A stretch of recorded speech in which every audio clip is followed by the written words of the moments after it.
lurks in the darkest corners of outer space. The fate of the galaxy lies in the balance. But have no fear, adventurer. Introducing the 6-foot-tall, spandex-clad, intergalactic vigilante known as Tailless. Join Tailless, his sidekick Jet, and his fiery love interest Adelaide as they answer the call to defend the galaxy. Does Tailless have what it takes to save the day? Find out in The Adventures of Tailless in Outer Space Collected Edition. Now, for the first time ever, you can get your hands on all things Tailless. 6 short mini-comic adventures in one book. In each new adventure, Tailless faces off against a new and ever more dangerous threat. Discover the origins of Tailless in the bonus material section. An expansive deep dive into the character's creation, featuring every single image, story, and fan art of Tailless ever created. What are you waiting for? The Adventures of Tailless in Outer Space Collected Edition is out now, only on Indiegogo. Back the hottest crowdfunded comic of the year. Adventure lies in your hands. Hey, what's happening, everyone? Welcome to the second episode of the Blackness podcast. Nice to see you here again with the new brand and Blackness podcast. This is no longer Let's Talk. We said goodbye to that a whole 2 episodes ago now. So it's cool to see we've got a few people in the live chat already. If you don't know, and if anyone's watching this, on the replay, the Euros final is on right now, so everyone's watching the football. And you know what? If you're a real nerd, you're not watching the football. You're here with us talking about some cool comic books. So we've got a cool show for you today. I got Mike in the back room. I've also got Marv in the back room who launched his book today. I had no idea he did that, but I'm so glad he's come on because it actually looks really cool, and I want to find out more about his project. We'll be talking to those guys pretty soon. But let me say, this is a call-in show. I don't know how long we'll be going on for tonight. We're just going to try and get as many eyes on Life on Cora as we can before it closes up before tomorrow. In the live chat, we have pinned right at the top. We've got the link there. So if you got a book, if you just want to tell us something, whatever it is, feel free to join in with the show. You can call in and we'll get you on. Anyone who's watching the Euros, when you find out the results, call in, let us know. I am somewhat reluctantly rooting for England. I'm not a football fan. Everyone knows I'm into my boxing and my MMA.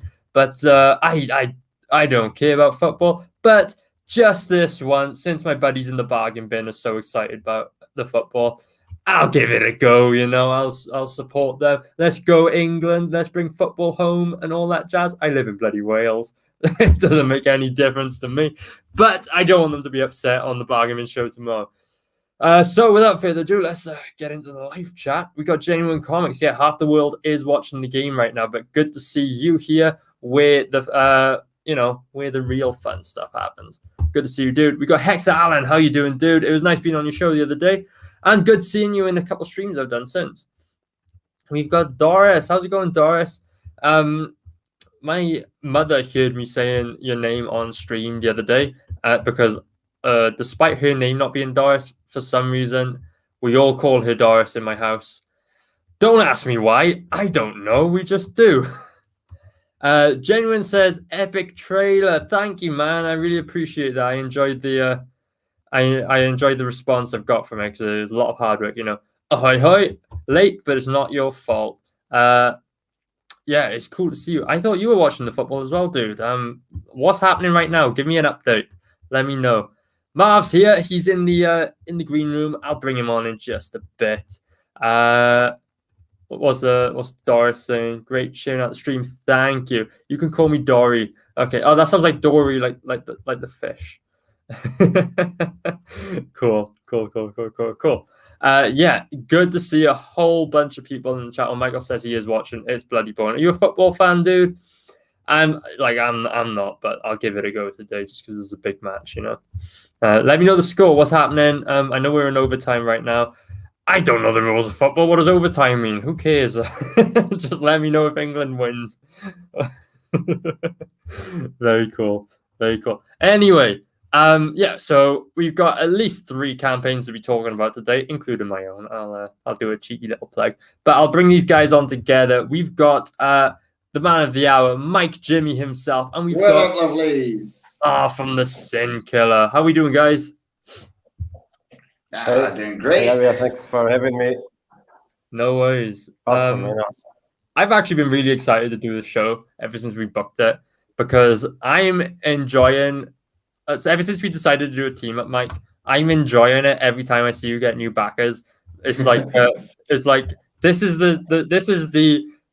my sports. Like I enjoy, Right back at you. Like it's so much fun going.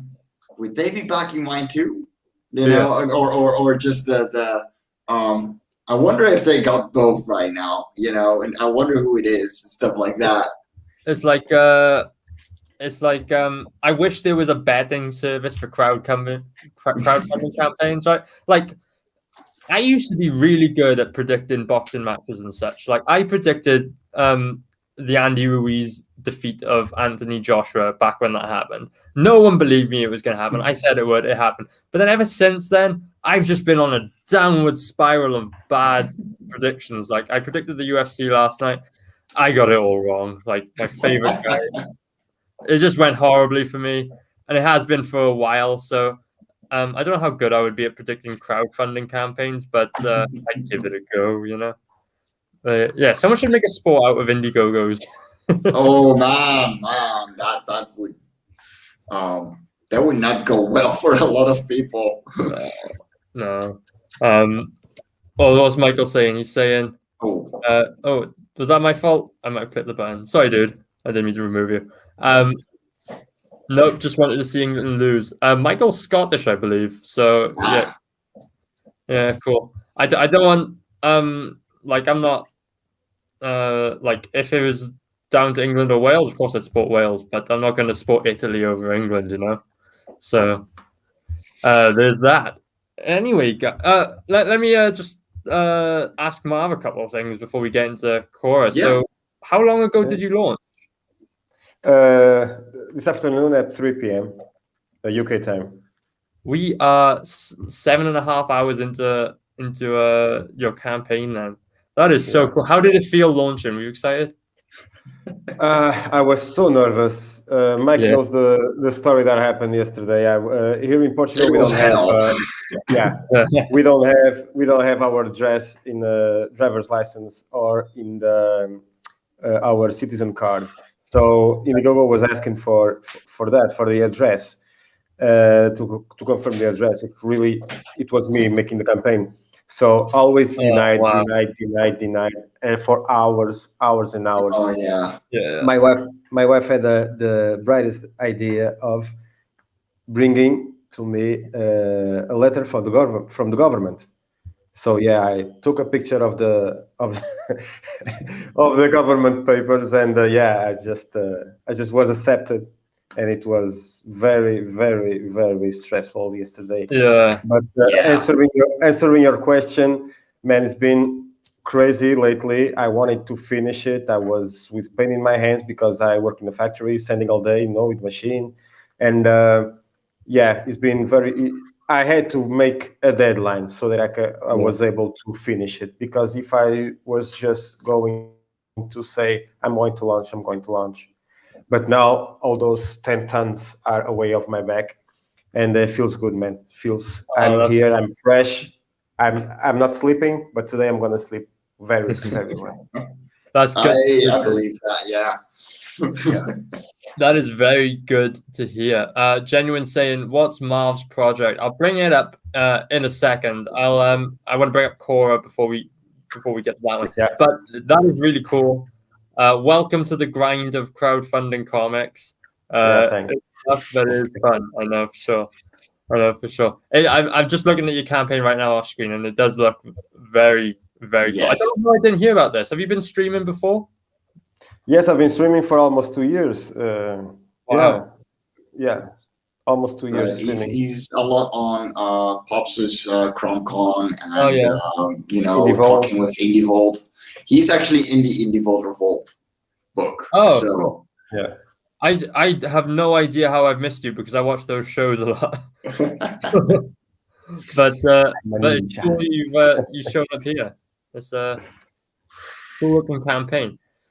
So the big reason why we're here today is, Mike, you're closing out Life on Cora 4 in yeah, 2 hours time. it's been one hell of a ride. Yeah. How have you Holy found crap. it? Sorry? How have you found this one?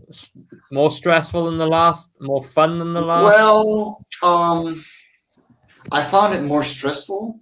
Yeah. Because like with the last one, the Kickstarter campaign already flopped, so I had the determination of just gonna make the 500 euro flexible goal, and we're just gonna publish it like we always have, Yeah. And with this one, in 3 hours, we made more than we did on Live on Cora 3. Man, that's So my mind was blown. Is this your highest funded campaign?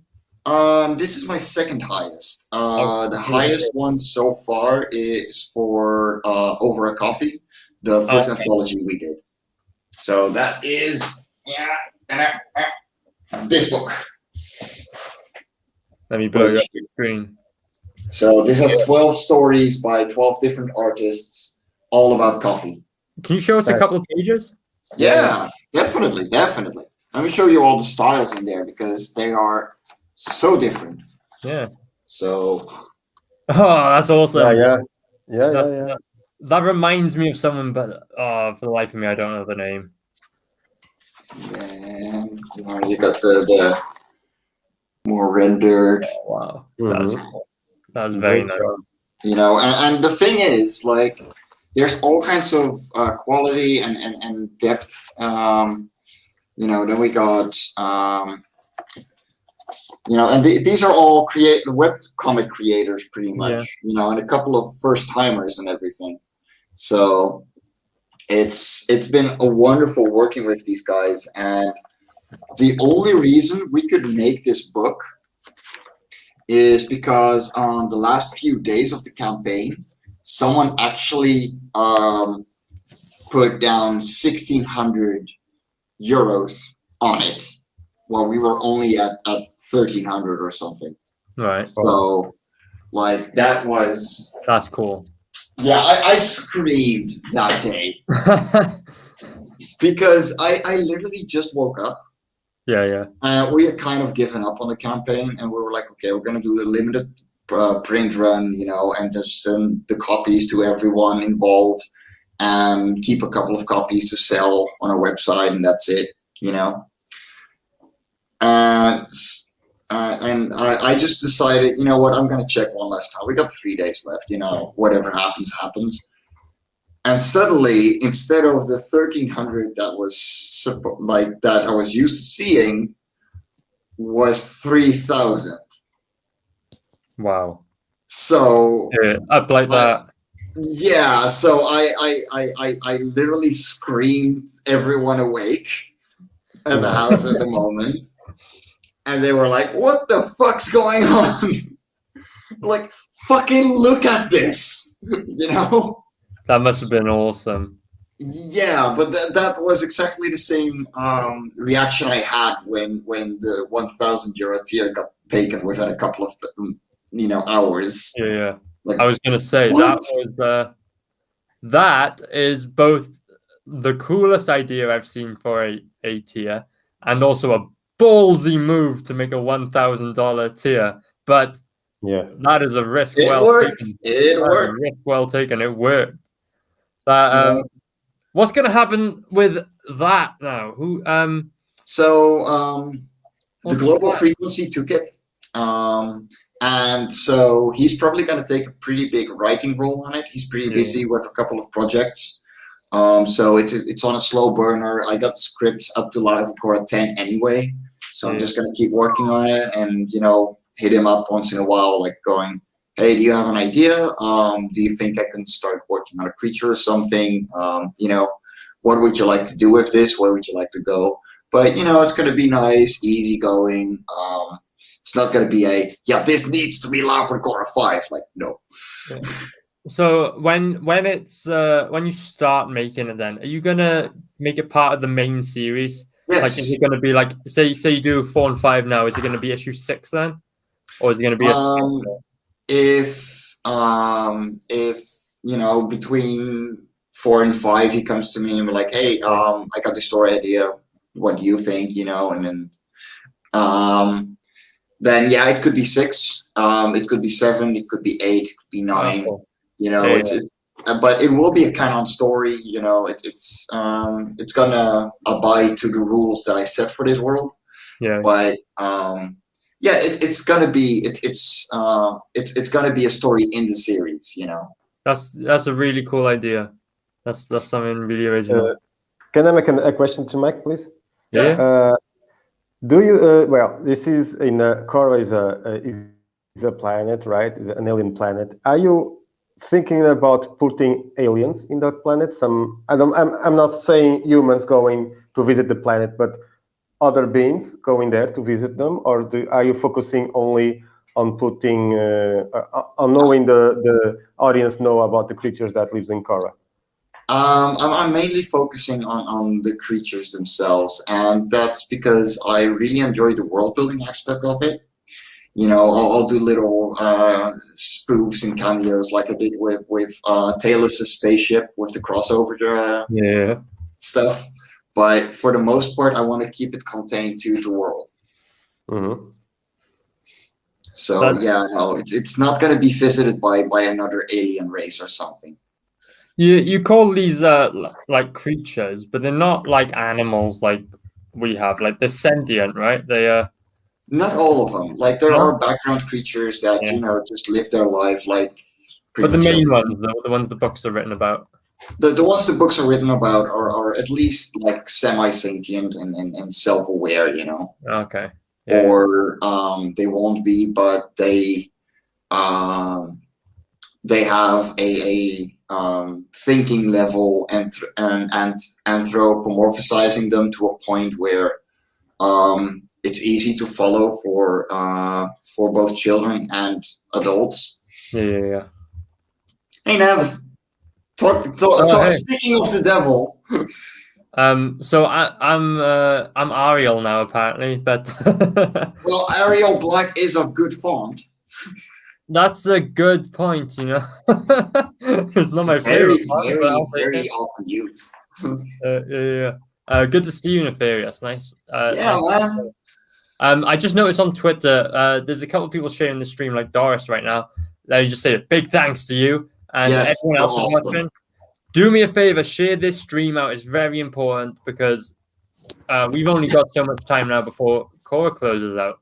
Let's get as many eyes on this campaign as we can before we finish up. Dude, you know what? We're gonna come back to Cora several times now before we close. Yeah, of course. So I don't want to go in too deep right now, but let's just check. We're on a refresh quick. 37 backers. Nice. $2,100. Sorry, £2,100. So, and we are at 493% of your funding goal, which is absolutely amazing. Just hitting 500% tonight would be awesome. Oh yeah. That's I'm sure whether it's you got another stream after me as well, right? I'm gonna be with Niobe on at 3 a.m. so 2 a.m. for you. Like I'm just gonna that's so like I'm calling it the closeout stream. It's sort of like the almost closeout stream. Yeah, but that doesn't ring as nicely, does it? So I mean, we can't help it that Indiegogo ends at like 9 a.m. for me and 8 a.m. for you. Yeah. The problem with that is 8 a.m. Like for example, I work morning shifts, so I'm in the middle of work. I can't watch the end. Everyone else they're just getting up at that time. No one's watching CG shows first thing in the morning, And but then for the Americans, it's the middle of the night for them. They'd be long gone asleep. So awkward timing on this one, but let's make a count while we can. We've got 10 hours left. Everyone watching, I would strongly suggest you to back Life on Cora today and, make the most of it. This is a really cool campaign. I want to see it do well. And I'm invested. Like, I'm looking forward to getting this book. But yeah, that's Life on Cora. Let's see what happens over the next hour or so. Yeah. Yeah. Cool. I'm gonna stop sharing that because I want Marv to tell me a little something about his book. Yeah, give us the good stuff, Marv. Do we have a trailer on this campaign? Sorry? Do we have a trailer on this book? One second. What's a trade? A trailer. Oh, I see. Yeah. A trailer. Yeah. I'll save the trailers for later on in the stream because I'm having issues with my audio at the moment. When I share audio, everything goes wrong. So, yeah, we'll save that for the end when I can do it a bit easier. There we go. No, I'm sharing it. So. Oh, cool. Okay, I'll bring yours up. My internet is a little bit wacky today. Yeah, so. That makes it easy for me. Should we watch this trailer? Yeah, sure. Let's go for it. Yeah.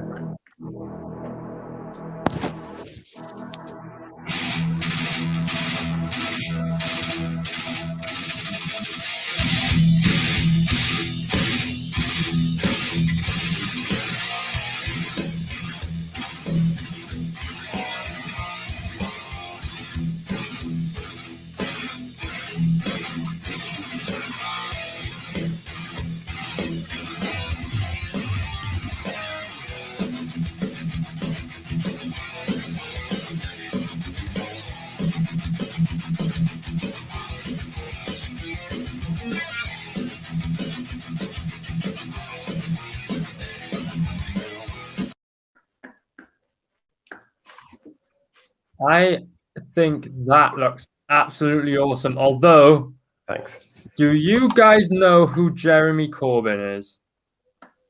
I've heard of him. British leader of the Labour Party. This guy bears a striking resemblance to Jeremy Corbyn. That's a buddy from work. I used a buddy that works with me as reference, Rui. And I use him a lot, and was so much as excited as I am right now. But no, I don't know who Mr. Corbyn is. I'll try and find a picture, but yeah, trust me. I Google it, and then none of the pictures he looks the same. Let me see. This is.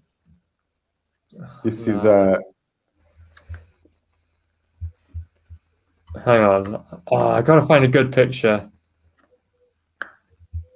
I think that's a good one. Let me show you this, and then we'll get into the campaign. To me, he looks exactly the same. Like, do you guys see what I mean? Yeah, I see what you mean. Yeah. I know who he is. Yes, by the name, I wasn't. Yeah.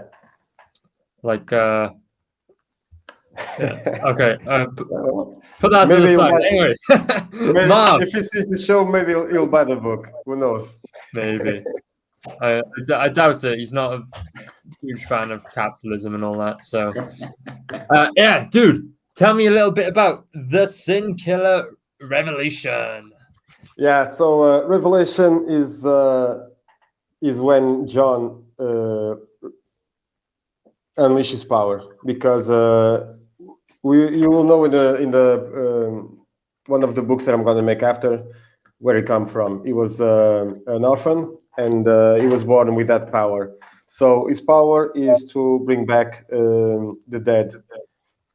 But the humans have a twisted mind. You can be a very good person, but you always have that darkness in you. So that's why the monsters are in those pages, because they were killed.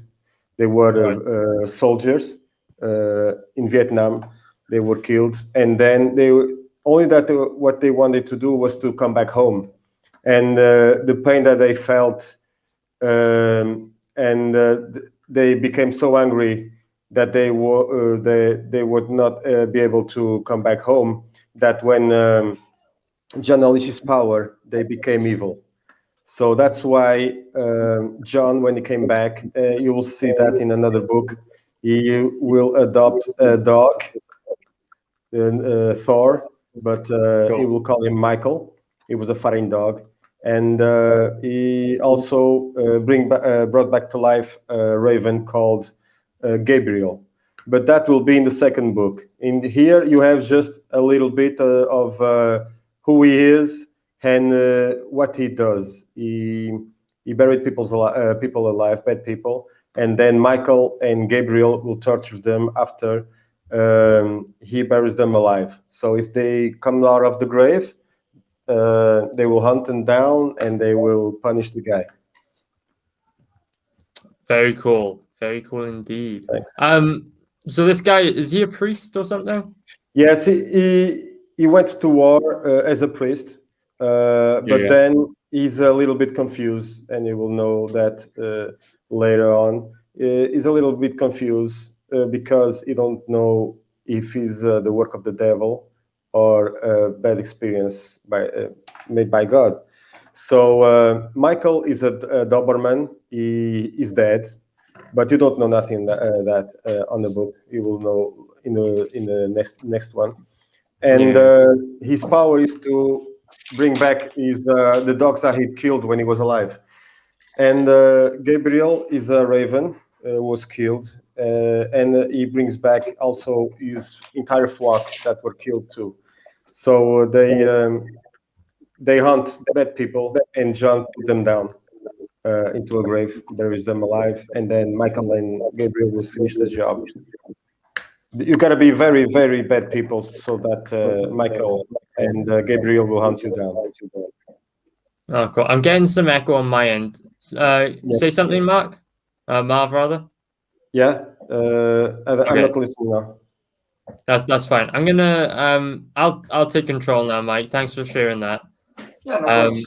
I'll share my own screen. Marv, I'll just show you something real quick. I'm back at number 6. Wow. Nice. Woo. Oh yeah. Back in number 6. I like the look of this project, and I want to see more from it. This looks so 6 backers now. Very cool, guys. It'd be I'll tell you what, while I'm here, I'll just quickly drop the link in the live chat. So if anyone's curious and wants to check this out for themselves, there it is. I suggest you do. From just looking at it quickly for like the past couple of minutes, it looks right up my alley. I'm a Christian guy, and I'm really obsessed with Christian media, I guess. You know, whenever there's those sort of themes in the story, I like that sort of thing. Apart from I don't like when it's done badly, but this looks cool. Like 2 years this was a rip-off of The Crow. I must be honest with you guys. This was at the beginning. You know Ian Asbury from the Cult. Yeah. I love the Cult. One of my favorite bands. I love them too. And I use Ian as reference. He had a long hair, a gun, and a hammer, and he was just like the Crow. Everything you can imagine was there of the Crow. And then one day I just sit back and I asked myself, man, you're having Liefeld syndrome. You can't do that. And for a couple of days, I just thought that it's going to be bad. It's going to be bad. What am I doing? I love comics. What I do love about comics. And I sat down, and then I heard Gravedigger by Dave Matthews Band, and Sam Killer just showed up. And then I needed a place where he's going to live. Where? Cemetery Gates by Pantera. You know, dude, like this. You and I are on the same wavelength here. These are all my bands. I got a Wasp t-shirt on right now. This is you have a Wasp. Nice. Nice. I just realized I think I got my shirt on backwards. But yeah, that was and then Small Victory by Faith No More. and the list goes on and on and on. Megadeth, Holy Wars, Yeah. you know, and listening to music, the story came like this, and that's how it happened. That's what happened, man. That's incredible. That's very cool. I just switched my shirt around midstream so you can see the Wasp logo, you know. Yeah. This is a channel for There we Metal go. Kitten. I don't know how I forgot- had that backwards. I got dressed earlier and I forgot about Wasp. I forgot about Wasp, man. Well, child, Yeah. I forgot about Wasp. oh Yeah, dude, sometimes- I saw them live and they destroyed my ears. They're so Oh. loud. One of the loudest band I've ever heard live. Nice. I'm Nice. checking my Twitter chats right now just to see oh no, did Italy win? Did Italy win? I'm not sure. It's unclear by the chat. I'm opening. Let's see. It'd be cool. Someone who is watching the match, get in and tell me the result. But dude, this monster guy I've got on screen right now, he looks really cool. Yeah, thanks. Yeah. Mysteria. Yeah, that's that. I don't. Mike, I think he knows, but I don't know if you know the Rum Space Knight run yeah. from Marvel, the original one back in the early '80s. Yeah. That I was love my Rum. that was my inspiration because my favorite runs are Conan and Rum, Yeah. and I wanted something to be scared. You know, I want something horrifying. And I was just looking at a couple of stories of Rum, and I said, yeah, this design of the Dire Wraith are awesome. I want to do something like that, Yeah. you know. And that was the inspiration, because at the beginning I want them to be only silhouette, you know, with the Kirby crackles all over them, you know. Cool. But it wasn't working. I wanted something cooler, and that's why I took this part took me almost 2 months to make, the part of the when they come back to life. It's just Mate, you just made a bold crunch scoover from Love on Cora. Just admit it. Oh, Guys, man, I'm going to interrupt you. Michael McCartney tells us Italy won on penalties. They won. You know what? This is going to be an awkward episode of the bargain bin tomorrow. Oh yeah, that's going to be sad. Our whole show was predicated on England winning. Oh well. Oh man. I can't say I'm going to go to bed upset. I don't really care. No. Oh well. Good to know, though. Shame for England, but well done, Italy. But what do you call the monsters in your book? What's their name? Sinners. Oh, I see. I get the name now. but now the sin, when the Sin Killer, you have the name the Sin Killer because he was called Sin Killer when he was in the army, because when he was when they were being attacked, they fell into an ambush. He have already Sin Killer in his helmet. Okay. But because he's a priest, you know, if you die, you do the whatever it's called, I don't know. And well, that's it. But the Sinners came because I wanted a name for the creatures, and I didn't know what to call them. So Sin Killer, but it's not for him to kill them. He wants to bring his fellow brothers in arms back home. So they're not bad, you know. They're not bad. They just turned bad because they wanted to come back home, but they weren't able to because they were killed.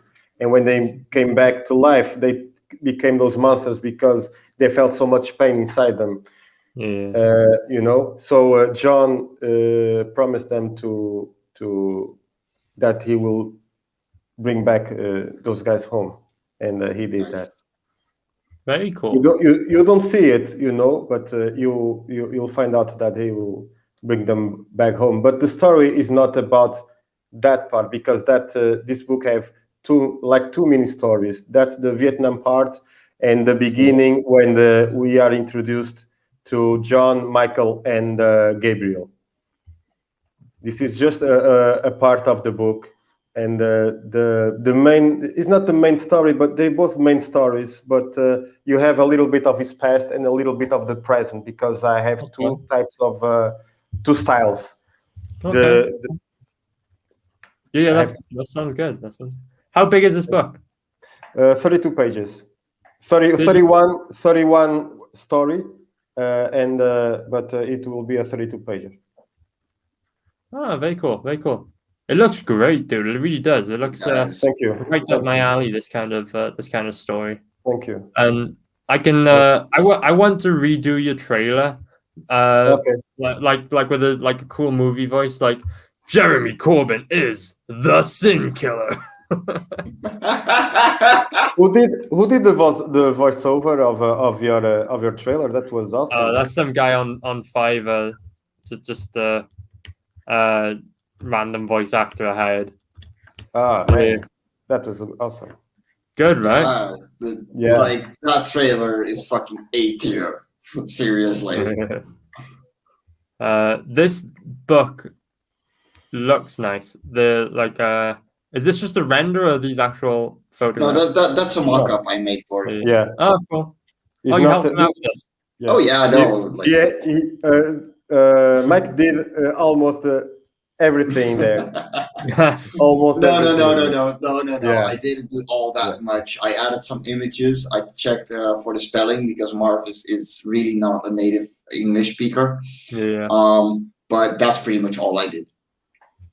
So, I really didn't do all that much. You did like 60%. I did only the text. you did the rest. So yeah. Did you do all the artwork as well on this? The only thing that I didn't do was the logos. That was a friend of mine called Ricardo Ferreira. He helped me out when I was invited by Randy Zimmerman from Arrow Comics to make to participate, because I was only doing traditional, and my tablet had broke down almost 2 years ago, and I was about to ink the first couple of pages that I've done, and he died, so I wasn't able to make.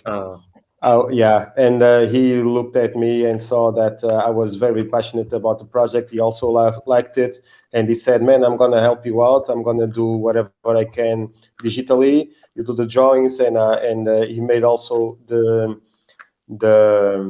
two logos, the SK with Gabriel on top, and the lettering of the cover. That's from him too.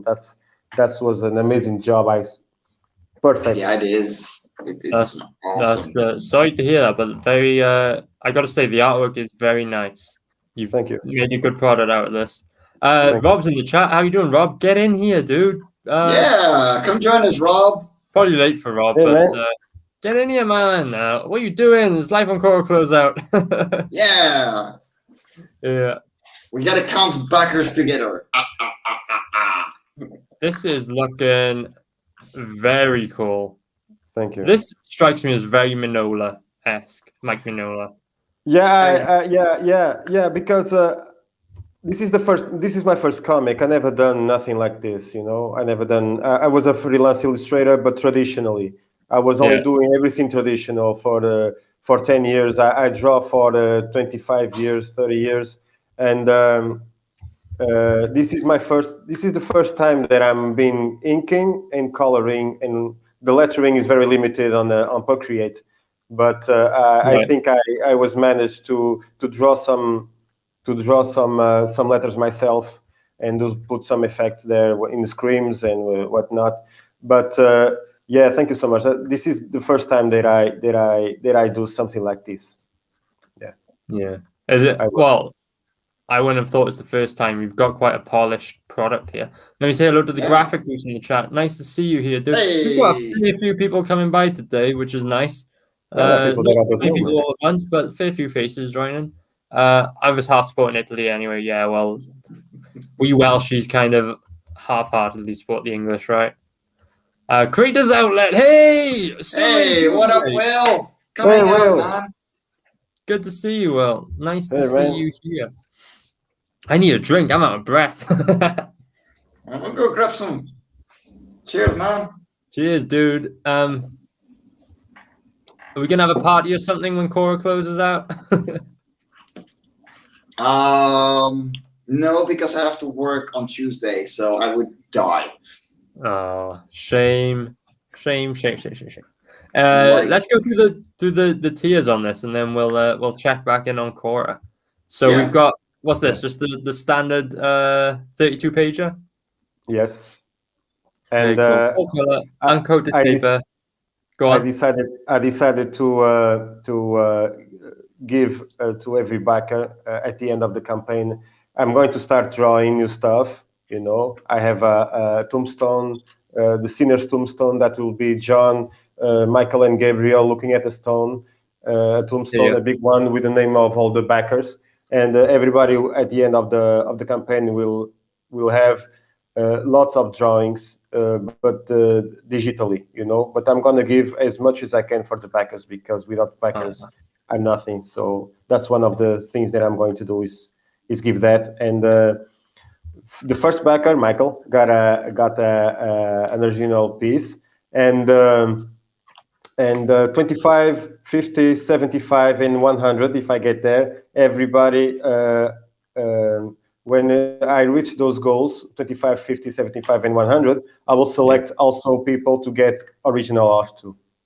So each time I reach those goals, I will Oh give a piece. wow, Yes. that's very generous of you. That is Yeah, without the bikers, I'm nothing here. So I want to give as much as I can, and stickers. I'm going to give stickers too. I'm working on that, and yes, I'll try Yeah. to do as much as I can for the bikers. I see it says stickers on that one. That's cool. We've got the digital, fairly straightforward. Your name on the sinner's tombstone. That's gonna be cool. Yeah, Uh, I forgot to Yeah. mention that. I forgot to mention that in on the other tiers, but I'll put that after. Everybody will have their names. Okay, Even if cool. yeah, physical and digital, everybody will get their names. And Elias Oh, Rodriguez will have his fan art on the book, a page only for him too. So I'm very humbled and very grateful for this. that's It's a awesome. great That's experience. awesome. Retail tier. So it's just 10 copies of your physical book. Yes, That's 50% off. Yeah, and that was whoa for I see 50% off. I was gonna say £43, €50 for $10. That is nothing. That is. Yeah, I know.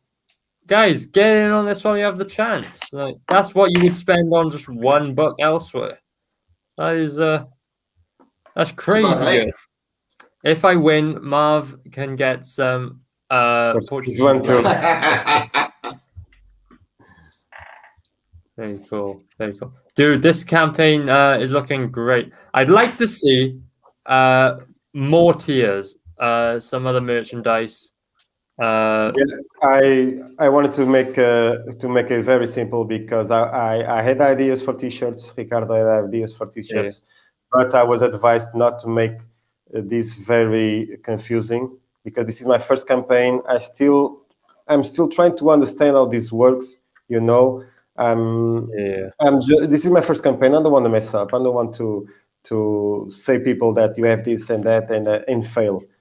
So that's why I only do this so simple just for that because I don't want to mess it up and I want to disappoint the backers. Well, That's fair enough. focusing on the comic, you know, is one of the best things you can do. What you could do is add like a sticker pack as an add-on, you know, Yeah, with something easy. some minor things like John on the cover, stuff like that, you know. Yeah. Or with the logo.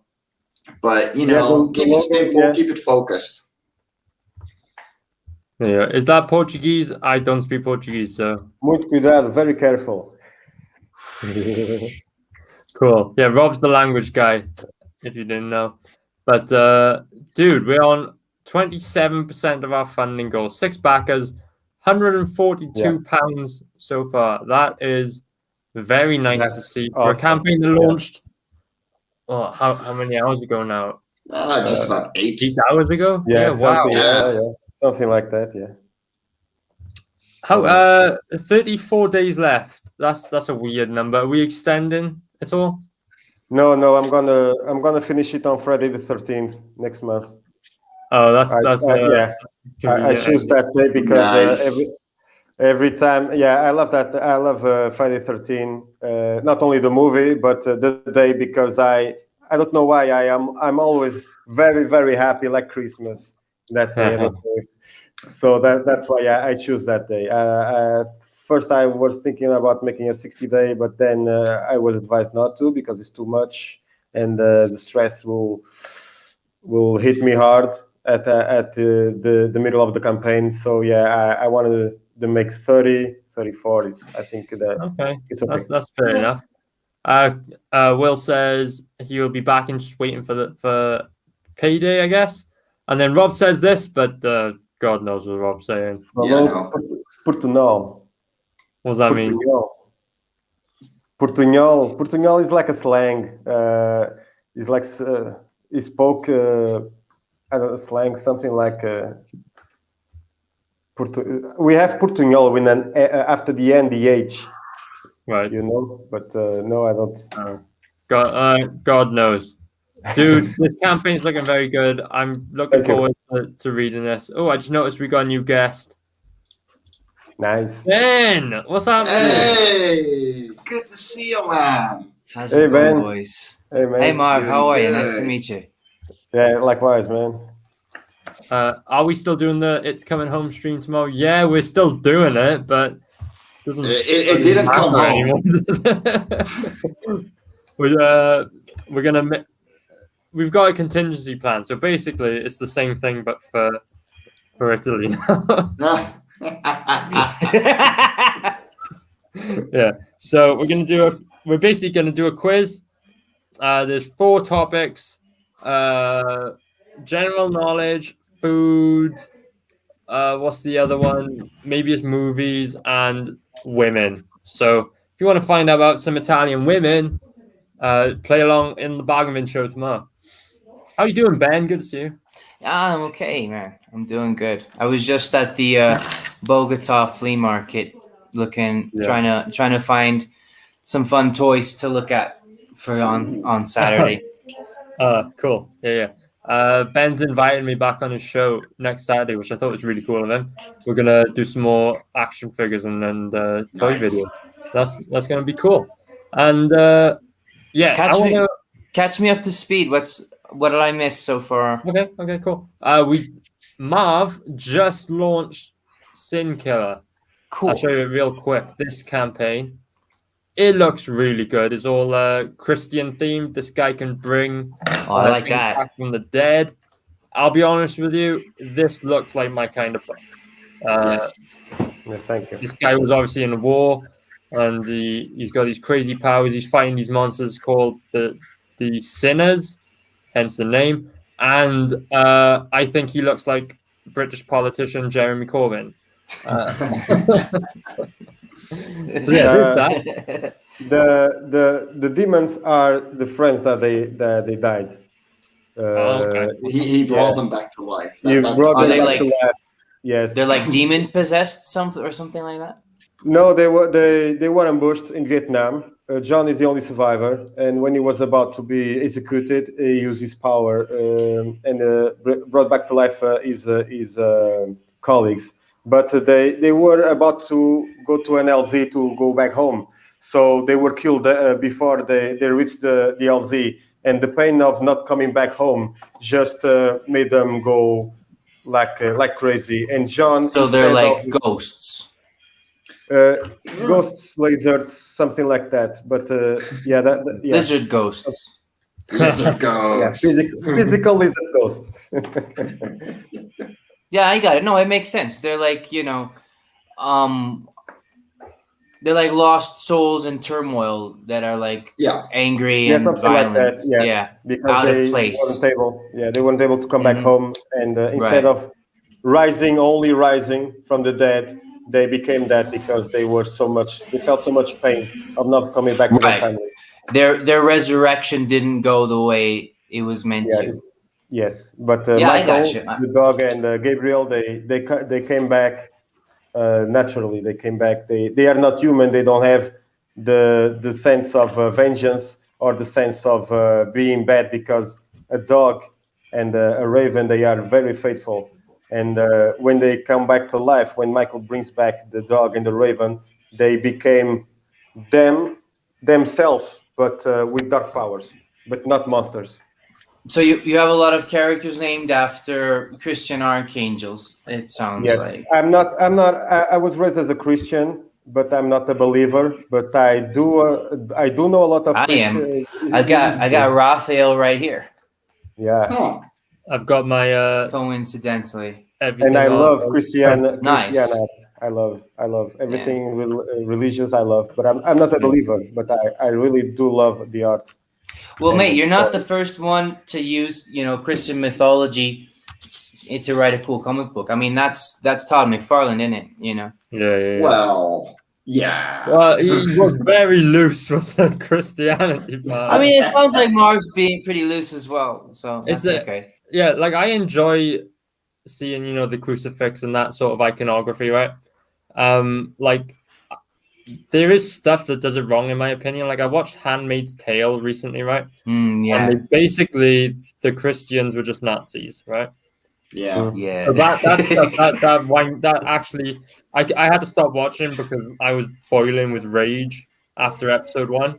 Because they don't get it. Yeah, Well, it's like it's the old thing nowadays. If you're white and Christian, then you're bad. Yeah. You know what I mean? Yeah. So I've seen a lot of that in media, but I've also seen cool things like Sin Killer, where it's just like Christian iconography is just quite gothy, and that's my thing. So Exactly. Crosses, that's Yeah, cool. yeah. It looks good. Yeah. yeah, that's Okay. what I mean. So Sin Killer looks great, and but even though Sin Killer has just done a really good launch, we're actually on the closing day of Cora. So Nice. Mike, I think I saw you checking your monitor just now, so you may have seen. I just backed your book again. Yeah, I saw. Yeah. Back in number 45. But not only that, because you probably didn't see that Rob was so kind to back it as well. Oh, Rob. You guys fucking rock. Wow, I gotta refresh the page. There we go. nice. 39 cool. backers. Only one more, and we're gonna unlock another creature bookmark. Awesome, come- guys. Oh, I guess people have backed multiple times because that is the second backing I've done. But and I was 45. I don't know how Indiegogo works. Well, It's confusing. There are a couple of people, like if your payment doesn't go through, it will register your backer number and it will take it out. So that's why sometimes you can only be backer number 2 because your first payment failed. Okay. But I'm surprised it even let you back him, because since the two of you, are what you call it? Like collaborating. No, we're not collaborators. We're cross promotion. We are cross promoting, better. but we're not on each other's campaigns. Oh, I see what you mean. Yeah, because Tell me Dell, that, yeah.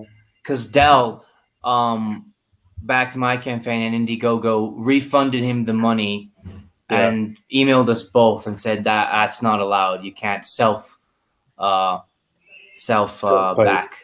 Yes, And I was like, well, he's a different person and he didn't make the book, but but if he's on your campaign as a collaborator, then that is considered, self-backing because he has a part in the book.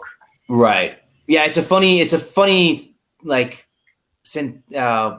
whatever you call it. It's a funny gray area thing because he didn't work on the book, but I did put him as a collaborator just so he could help me set up the Indiegogo. So that's how Indiegogo sees it. Doesn't matter. I was just curious.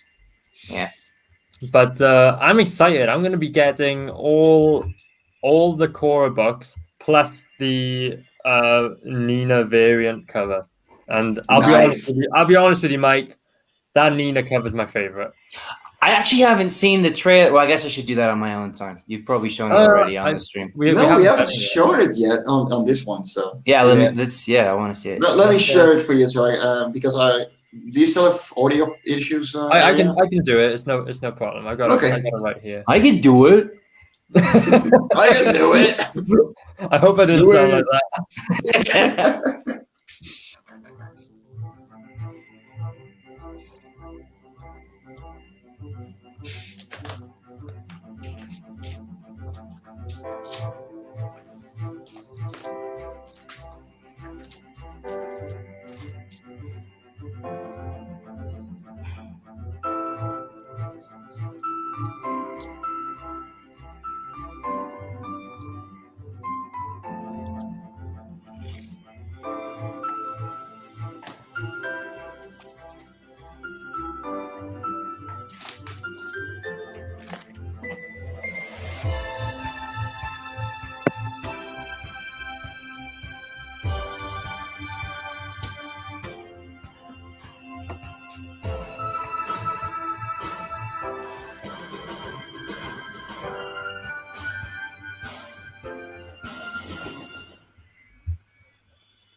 Very cool. Very cool indeed. Mike, what a gorgeous character design. Thank you. Yeah. That is made like the color decisions and everything. Like that is completely my colorist. So I don't give her any art direction when it comes to coloring. So all the pages that you're seeing is how I get them as well. So I have no idea what they're gonna look like until I get them, and it's always a pleasant surprise. I really like the palette. It suits the art really well. Mhm. Has But that money gone up since we showed it the first time? I think it has. Hold on. I don't remember. But yeah. Well, it has because we had 2 new backers, Yeah. but it's 25, 24 for me, so it should be in. If you check it, it should be the same in euros. Oh, cool. Yeah, Ben, what's really cool about this is like everything has a reason behind it. There's a scientific Yes. basis for all the decisions in this campaign. Hmm. Because this is speculative biology, which I find super cool. I like this whole idea. So pretty much everything what you see can be scientifically explained, like from the world to the creatures. They have to have the reasons for existing. So there's like what you could call superficially magic, but then there's like an explanation for it that makes sense in universe. No, it's not magic. Like the Right, it whole looks world, like magic, but it isn't actually magic. it looks like magic, but it really isn't. Like I Right, wrote that's entire what I essays mean. Yeah, on how Yeah. this world works. I like You that. know, it's like bringing a cell phone to the 50s. Right. And they would consider it magic and impossible. Yet, Let's say goodnight to Rob. Thanks for coming, dude. Appreciate the support tonight. Cheers, Rob. take it easy, Rob. Yeah, I But, gotta say, yeah. Bye. Take care, man. And the fun thing about it is like they're all standalone stories, so we just explore a new kind of creature every single time, and the world gets built with the backgrounds, and the characters get built with the focus of the story. So I really love my elaborate backgrounds. What's the name of? Sorry. What's Yeah, the name go of? ahead. What's the name of this character? It's is it a female? And what's the name of this animal species? The species is Mischius, and the main character's name is Calais. Okay. Great names. Cool names. Yeah. How do you she pick? she looks cool. That's okay. How do you pick the names, Mike? My writers do. I have no idea how they do it. Yeah. oh, that's cool. Like- You leave it up to the writers. So I got 2 writers, Kimberly Kovac and Martin Fisher, and they each do their own stories, and we switch between issues on who's writing it. Right. And they've set me up until Love and Cora 10. So I got plenty of work ahead of me. And so I give them the same kind of artistic freedom as I do for my colorist. So it's just, this is the world, these are the rules, now go have fun, and I always keep them to 32-page stories, and it's because they're limited that they put everything that they have in their creative ability into it, and it's awesome to see the kind of things they come up with. Yeah. From what I've seen so far, like I haven't read Cora yet because I missed out on the first 3. But the visuals you've got going on in this campaign are absolutely amazing, and I've Thanks, seen dude. brief amount of the story from what images you have put up. Look pretty good in my opinion. I have posted the link, so if anyone out there wants to check it out, please do so. Tonight's the night. And, so I received the last colored pages from my colorist just yesterday. Yeah. This morning I sent out the order for the proof copies. How about a little preview, guys? No way. Let's do it. Come on, do it. Go on. Do it. Do it. Come on. Come on. Oh, I'm excited. Let's go. Let me see. Make sure I'm this cover is scrolling. gorgeous. Let me see. There. So we're actually scrolling because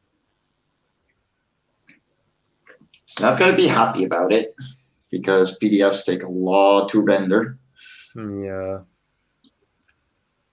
Come on. So you can do does this. does she use her tail to swim? Yes, tail and fins. Right. So they I have, noticed the fins. And if you want to go really fast, you use the tail. But they're derived from the creatures that were in Larva Core 1 and 2. And, they just started filling another niche. Yeah. And went from living above water to living completely underwater. Hold on. Oh, I see. This is, I like this intro. It's giving me Star Wars vibes. That's too much. A bit too much, but cool page. So every issue starts with, a view of the world. So you got the core and the continents orbiting it and the single cloud that gives water to everything. But this little bit of text at the top and bottom of this is all that you need to get into these stories. From here, it's straight into, the standalone story and just having a fun little read. This is just to explain the setting. That's it. This is really cool. Good concept for the whole book. Hold on. Show us another page, Mike. Let's see page number 2. On my way. So I was completely blown away when my colorist sent me the first version of this page. This is the third. She was like, I can do better than that. And oh my God, she is such an awesome colorist. I don't pay her enough, I swear to God. And I keep saying that, and I pay her a pretty penny, don't get me wrong. I don't pay her enough. Yeah, you've for sure got some talented people working on this. It always blows my mind when colorists are able to make things look like they glow that way. Yeah. Really impressive. It's incredible. It's water. You look at that and it's water. It's underwater. You don't need the animals to tell us that it's water. The color is just good, right? Mm. And she loves doing underwater scenes, and you can see she went ham on this. She was having so much fun. And it's just incredible and so much fun to get these pages back, because I have fun penciling and inking these, but just getting them back and suddenly have them feel so alive is so incredible. Yeah, this is some real good work. Don't show us too much. I don't want to spoil the whole Oh, no, book. no. Don't worry. Okay. I'm going to go Yeah, slightly further. So far, everything is just the same information as we got, like from the trailer. You know, This is a page I like a lot. that's cool. Yeah. Yeah, You know, with that all feels those relatable to me. seashells. Like I relate to that image, sat in the bloody gas station at 5 a.m. Yeah. like thinking, I just want to be drawing my comics right now. Oh, you work at a gas station, Aria? My job is to open up basically, so I'm responsible for the I go and collect the keys and then open up ready for the day. But that means getting up at 4 a.m. Every day. That's rough. And that's been my everyday grind for the past 2 years while I work on Taylor to give me a bit of money, while I'm working on the artwork. But it's tough, man, because we need jobs that don't occupy us completely because we need a lot of time to do what we do. But we do need jobs. Yeah, it's a tough thing. My side job is being a mover. And I lift heavy furniture in order to pay my colorist and get these books out. And I do it with a smile because, I can do this now. Because life on Cora 4 is almost out. I know that's an exhausting job. And so I realize that that's a lot of effort, literally. But at the same time, at least you're getting buff, right? And you're getting paid to get buff and to work out. Oh, yeah, no, you're ripped. Yeah. But, they're long muscles. Like, I used to work in construction before this. So, I was a paver. And I would just hammer away at tiles, on pavement all day long, every day. Yeah, that'll make this it strong. This is more fun. Oh, yeah, no, but I'm glad I'm out of that. This is a lot more fun. Yeah, that sounds like torture. This is very cool stuff. What's really impressive about the coloring is that it all stays within that palette, within that realm, where it's all together and nothing clashes. But at the same time, she's found a way to put a lot of different tones and hues in it. So it's not like it's the same blue and the same pink every single time. Yeah. There's some subtle variety that really gives it. What's the word? Yeah. Goose says he likes the different and interesting angles, plus the color scheme and lighting is really cool. I do too. Thank you. I'd agree. And then Creator's Outlet just quotes you, I lift things up, put them down. Yeah. Hulk smash. Right. Smash. Very cool. Go on, Mike. What were you going to say? It's incredible to work with my team. I used to do the coloring myself. I did a lot of the writing myself for Live of Cora 1 and 2. Even though I had a writer, my ex used to supposedly write. But to have this much input is just incredible. It's wonderful to work with these people. Mike, can I ask you how does that writing process work? So do you give your writers the main plot points and the main overall thing, and they fill in the bits in the script, or how is that? So they I don't do anything on the writing right now. I do editing. That's it. So I will. They will send me. But you came up with the main story, right? The big picture story, or well, there isn't a big picture story. So the whole shtick behind this series is to have the freedom to just build a world and create little stories that people experience daily in their lives through these alien creatures. Oh, I see. So it's kind of like you created the TV show and then they write episodes for it, something like that. Yes. Yeah. Okay. That's what it comes down to. So they send me a story idea, and I'll be, and then creature ideas, and I'll go over them, take an editorial role. You might want to check out that. That is magic. We don't do that. There's a lot of that. And once, we got a back and forth for a couple of weeks, I'm like, okay, let's go for it. Let's make the script. and they start writing. And after like a week, usually I get the first draft, and I edit it, go over it, another back and forth for a couple of weeks, and then I get to work. I start storyboarding, start penciling, inking, and once I'm done with the inks, I send them over to my colorist, and then I wait for them to come back. If there's characters that need a specific color scheme because it's important to the story, then I will flat color them for her. Like, okay, so these are the flats that we need to have. But otherwise, like, the coloring is entirely hers, and I like it that way because she knows what she's doing. Yeah, clearly she's doing a good job. Mike, I want to come back to Life on Cora in a bit. Yeah, no problem. But since we've got Ben on, I want to talk about Ben's book. Ben, Hey, cool. Yeah. a little something called Rokan. Yeah, my book doesn't suck either. Oh no, it does not. My Wow. God. Rokan, it doesn't suck. Marv, you haven't seen the worst of it yet. Just saying, we haven't scrolled down yet.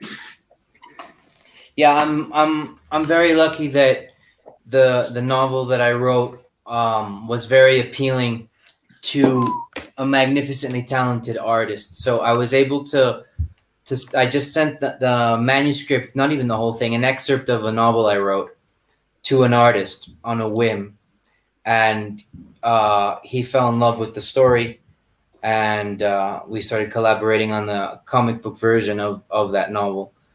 Max Headstrom, in my opinion, the best undiscovered artist in Comicsgate and in indie comics. I completely second that. Yeah. My God. Second here, the motion carries. Well, that's Yeah, Go on, Max. it was just really one of those fantastic things because I wrote this novel and then I started getting into Comicsgate and reading books like Cyber Frog and Shinobi Sasquatch was one I got into early on. that's the a lost very cool pages. Yeah. So I got into Comicsgate and I saw how cool it was, and I saw that anyone can make their book, and if it's good, it'll get attention. So I thought, well, maybe this novel that I wrote, maybe the way to go forward with it and to get attention is to make it a comic book. And so I started looking for an artist, and that's when I found Max Headstrom on Instagram, and I wrote him, and I said, listen, I really like your art. It would be perfect for a book that I wrote that I'm converting into a comic book. But I'm nobody. I've never published a book before. This is my first, attempt at being writing fiction in any capacity. So, I don't think that I'm someone with a reputation or that you can trust that is good. But here's my manuscript, so have a look at it, and that'll speak for itself. And so he kind of didn't pay attention to me at first, but then eventually he for some reason actually read the damn thing and he really liked it. And then he wrote me back and he says, okay, well, funny thing, I'm an artist and I really want to do sequential art, but I haven't got a story. So I want to do this story. So I was so happy about that. Yeah, the art, his style is really cool.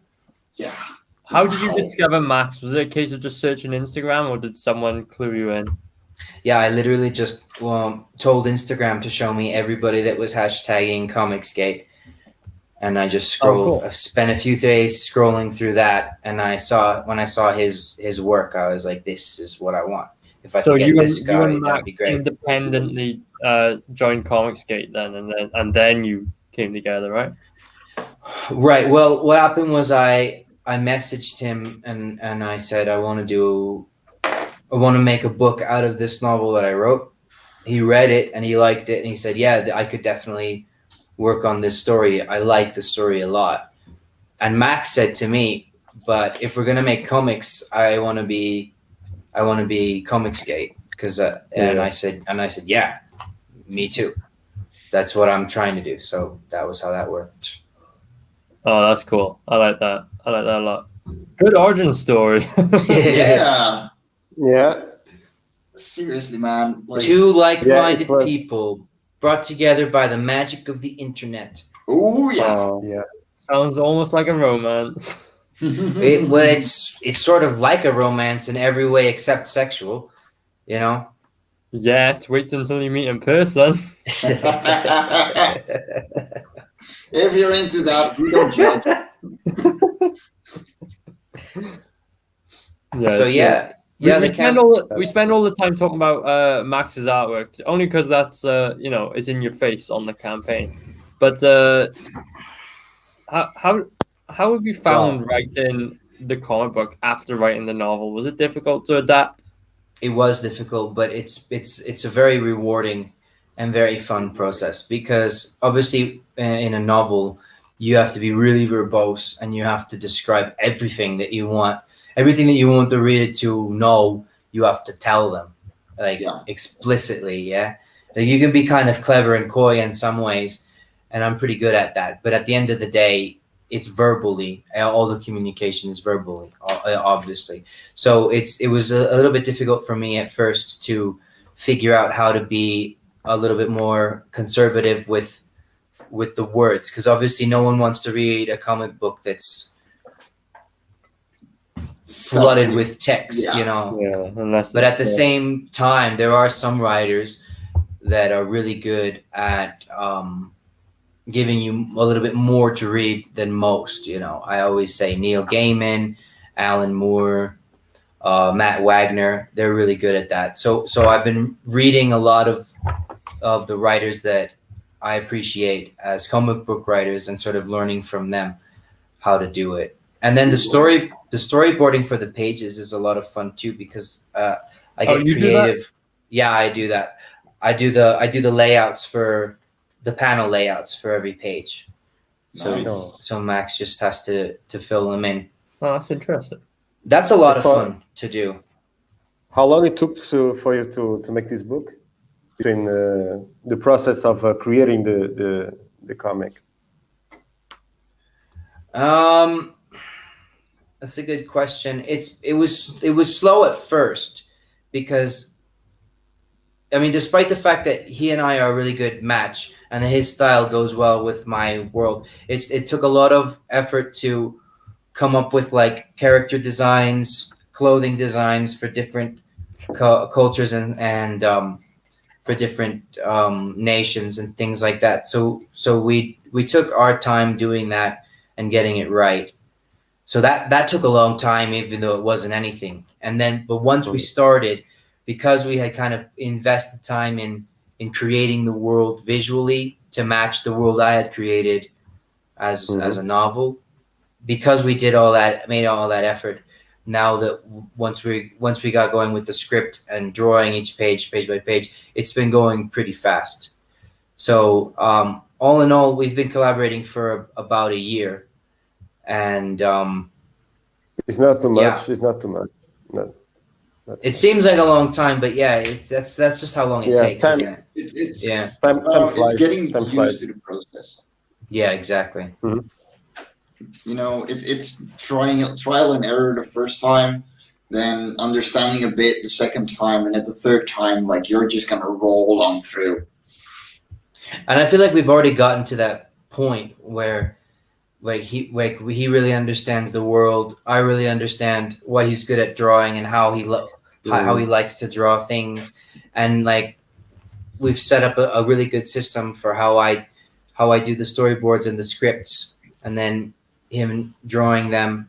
So I mean, we've got a system in place that really works well. So I mean, we did all that before we went public, before we launched, before we even announced ourselves to the world. So there's been a lot of planning behind this to make sure that it runs smoothly, because now that we've got this machine well oiled and churning out pages, we want to keep it going.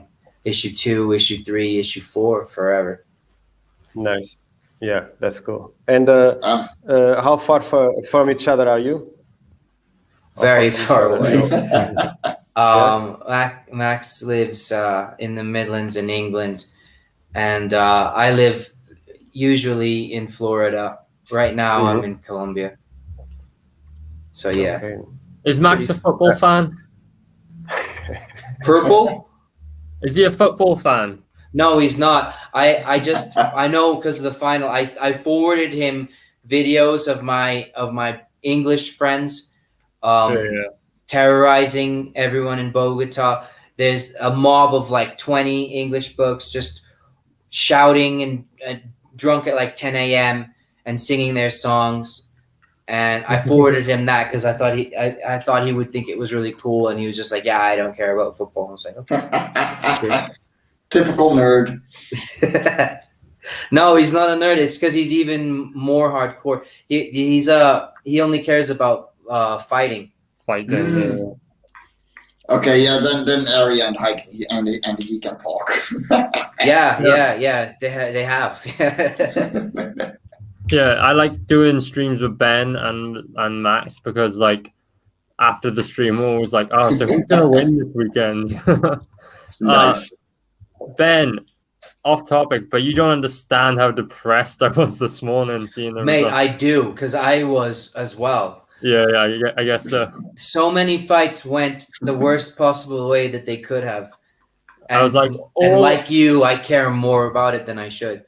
All I needed for a good week was a Wonder Boy win, and you know what? Oh well, it doesn't matter. I'm really not happy about the Conor McGregor because I would have if he just lost the fight and Poirier proves that he's better, I would have been okay with that. But the way it ended just really isn't fun. Another 1 round McGregor fight as well. I'm just sick of 1 round fights. Like, I know it doesn't really seem like a fight when they end that way. Yeah. Man, I'm depressed as you are, man. Believe me. Oh well. On that sad note, let's get back to Rokan. Oh yeah. Hey, does Rokan do any like wizard jiu-jitsu or something? Yeah, he does. There's a story coming up where he beats a centaur in a fight with a rear naked choke. Oh, sick. He combines magic with jiu-jitsu. with fighting, because he gets exiled from being a wizard for killing someone in self-defense. This guy just teleports behind you to take you back. Like, boop.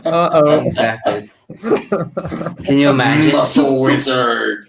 Yeah, that's what he is. Rokan is a muscle wizard. He's an exiled wizard who has to learn how to fight and be a mercenary out of necessity. So he combines those two things. Yeah. I'm looking forward to the book, man. I backed it really early on because I appreciate that. It looks so amazing. Like seriously, and I'm looking forward to the story. You have no idea. I've got a lot of story like in the wings, man. I've got story enough to go for a lot of issues. Sweet. That's good. That's good. Yeah. Go on, Mark. Are you only on Indiegogo, or do you do also Kickstarter? Only on Indiegogo. Only on Indiegogo. Okay. Yeah, because I was thinking about doing. Lots of people told me to go to Kickstarter, but I heard that it's more difficult for someone like me who's doing his own first campaign. That is very hard to. It's difficult to go to Kickstarter. So yeah.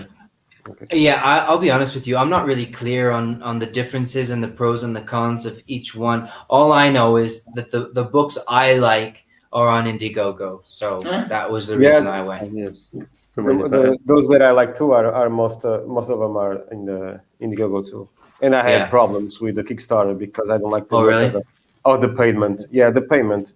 I don't like to pay only 2 or 3 months after I backed. So Indiegogo, I know exactly what I can back, and sometimes I can't. It depends on the month. Minimum wage is sucks, and I back, and I know exactly the money that I have in the next day. So that's why I that's a good point. I will say Indiegogo just seems better suited to crowdfunding comic books.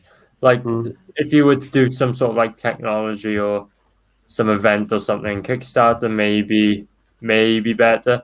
but just the way Indiegogo is laid out, like the tiers were here and like the Yeah. I didn't do a great job of setting it up, but now that I messed it up slightly and learned how it works, it's quite a good platform for that. Yeah. And so the next one will be very easy to do a great job with it. The only thing that messed me up was I didn't realize it makes sense in retrospect, but I didn't realize that once you sell a tier, you can't change it at all. So some of them aren't quite the way I would have preferred to set them up, but that's okay. Well, that's something that's the same on Kickstarter though. Like that is because that way, your backers know what they're up to, and you can't change the price. You can't. Yeah. It makes sense. You really couldn't do it any other way. Yeah. It makes perfect sense. I just, me and my big brain, I didn't realize it would be that way. You can always delete. You can always hide the old perk or duplicate the perk. Yeah, I have. But at this point, it would just be ridiculous. Yeah. To keep doing that. Yeah. But I got it. Rokon issue 2 is going to be such a sleek campaign with really cool tiers. Yeah. When do you expect Rokon 2? As soon as Rokon 1's done, we'll start working on Rokon 2. Oh, Before we even fulfill Rokon 1, we'll start getting pages of Rokon 2 done. Okay. That's the spirit. I like hearing that. When will fulfillment start on Rokon 1? Rokon 1 fulfillment will begin in November of this year, and Rokon 2 we expect to be like halfway through creating it before we even get to that point, so that by the time we launch Rokon 2, we'll be able to crank it out quick. Yeah.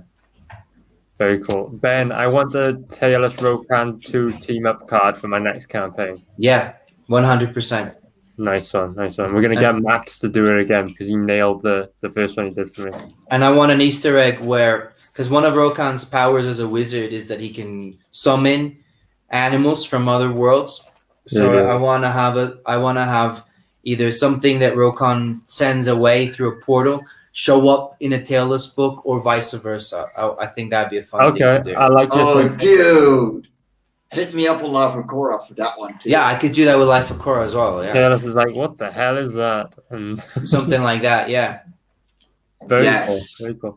Hey, I was on another stream earlier, and they were giving me the idea for Mike and I to team up and create the origin story for like Tailless's species, like as if they were a species in the Cora universe. Like, get someone like Mike to help me with the science behind it. Like, how would a species go from like cats, like we have them on Earth, right, evolving to anthropomorphic bodies, and then from that to these super hulked out He-Man bodies? Like, what would that take? My thought was very intense gravity, but Mike, do you have a biology background, or are you just really interested in it? I just enjoy it. Yeah. And I did do higher education, and I dropped and ended up in trade school. But I do like thinking deeply about things and finding out things. But the way that would work from just normal Earth cats would be them having to fill up a new niche. Right. So, say humans kill themselves, cats are left behind. They have to fill the niche of humans. Yeah. They have to start filling the niche of humans.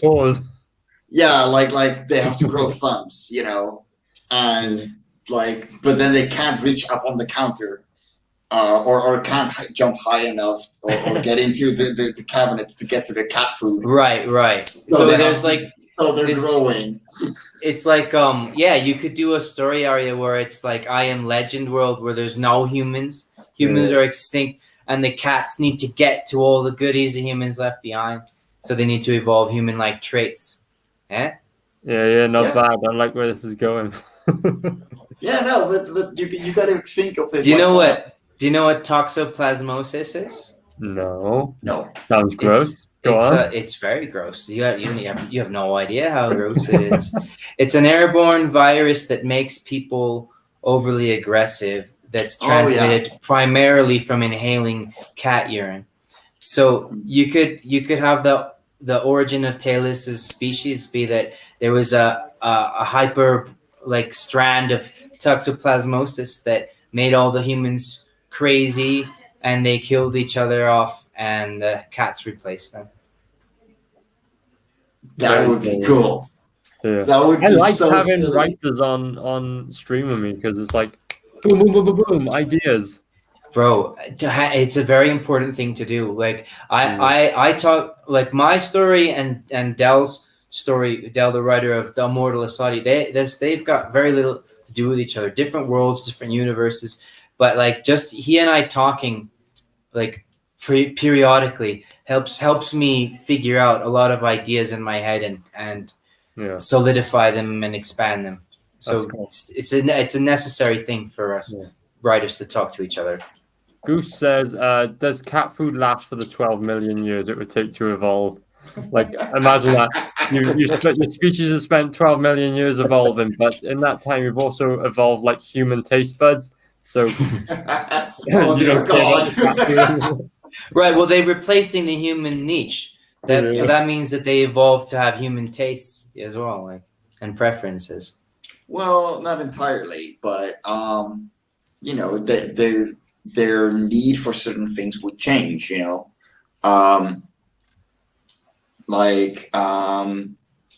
the reason that we walk up straight is because there were longer periods between trees. But the reason that we started growing opposable thumbs was, you know, to better hold things. To masturbate. Yeah. But for example, those two, like humans, originally only ate bone marrow because it's very nutritious, and so we had to kill. But we're very shitty at killing it with our bare hands. That's true. Yeah. So we had to start using rocks and stuff, you know, and started turning those into hammers and axes. Yeah. And that's where this little thing comes from, the thumb. Right. To hold something. Yeah, to hold it. A weapon. And our physique really started going down. You know, technically, a human is brought incredibly vulnerable. Frail. Like we're super frail, you know. And but we use tools better than any other animal. Exactly. Yeah. We have the means for our bodies to not have to be you know, super buff and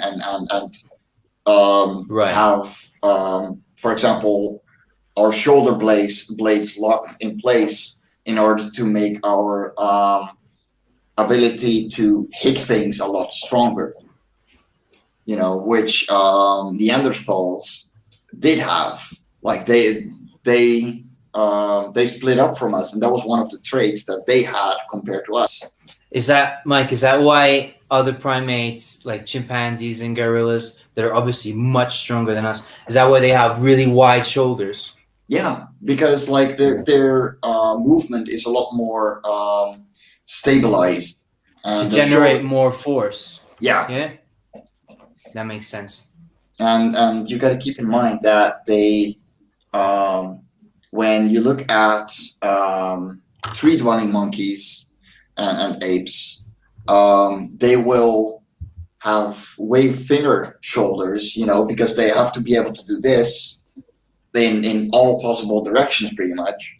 And then you look at gorillas, and you got the gigantic shoulders because they're walking on their knuckles as well as their hind legs.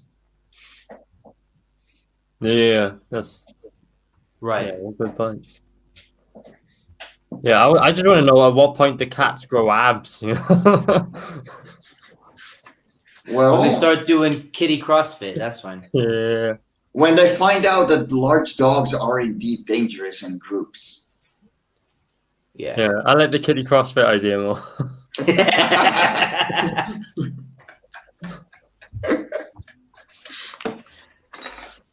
Oh man. So But yeah, like it's the fun of that kind of speculative biology that I'm really enjoying. So like yeah, that is right up my alley.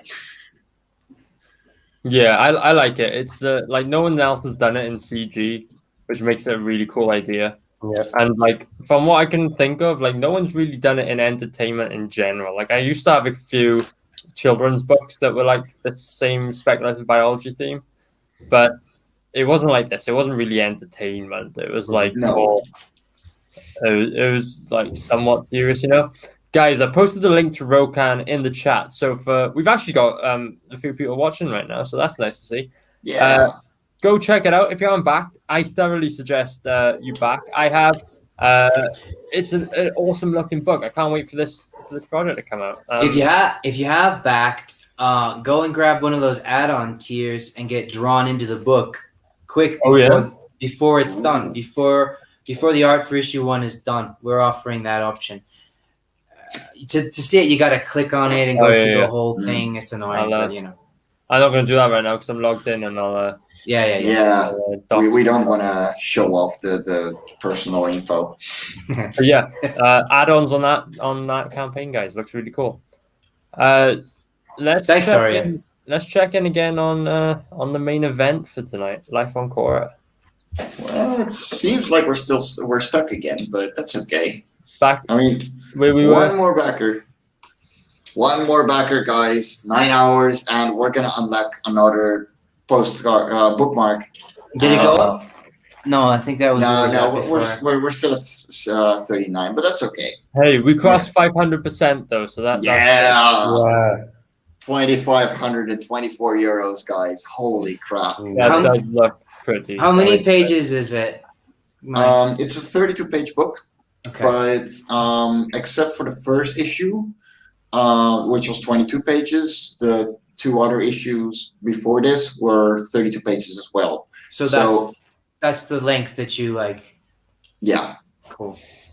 And so very symmetrical, yeah. 32. Yeah.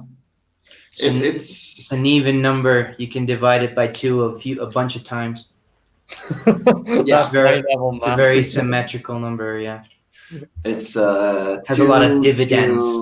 It's 2 to the 16, 8, 4, 2, 1. Yeah. 5 times divisible by 2. Beautiful number. Anyways, what were you saying? Mike, why don't you talk us through the tiers? That's something we haven't done on this page. Yeah. So the feature tier, the Love and Cora Deep Dive, is all back issues plus all variants of Love and Cora 4. And of course, all the goodies that we unlock with the campaign. We got bookmarks right now. We got a patch. We have a poster. And if you backed Talus as well, you're going to get an exclusive print that will only be available if you back both. Oh, yeah. With really cool art by Mike, everyone. He's done a fantastic job on that trading card artwork. I'll show you that in just a second. And not to mention, did you add it to the campaign yet? On the original art? No. Yeah. That's got to go up tomorrow. That's definitely my job. Oh, okay. That's cool. I've been the thing is because it arrived Friday after I got home from work, right? And this weekend has been taken up with me doing live streams. I've literally been streaming all weekend. But yeah, like I say to everyone, if you see an image on my campaign, you'll be able to purchase it. So the trading card art for Life on Cora, that's going up tomorrow. Nice. But yeah, so what's included in the deep dive? We've got Cora 4 variant, and then Cora's 1 through 3.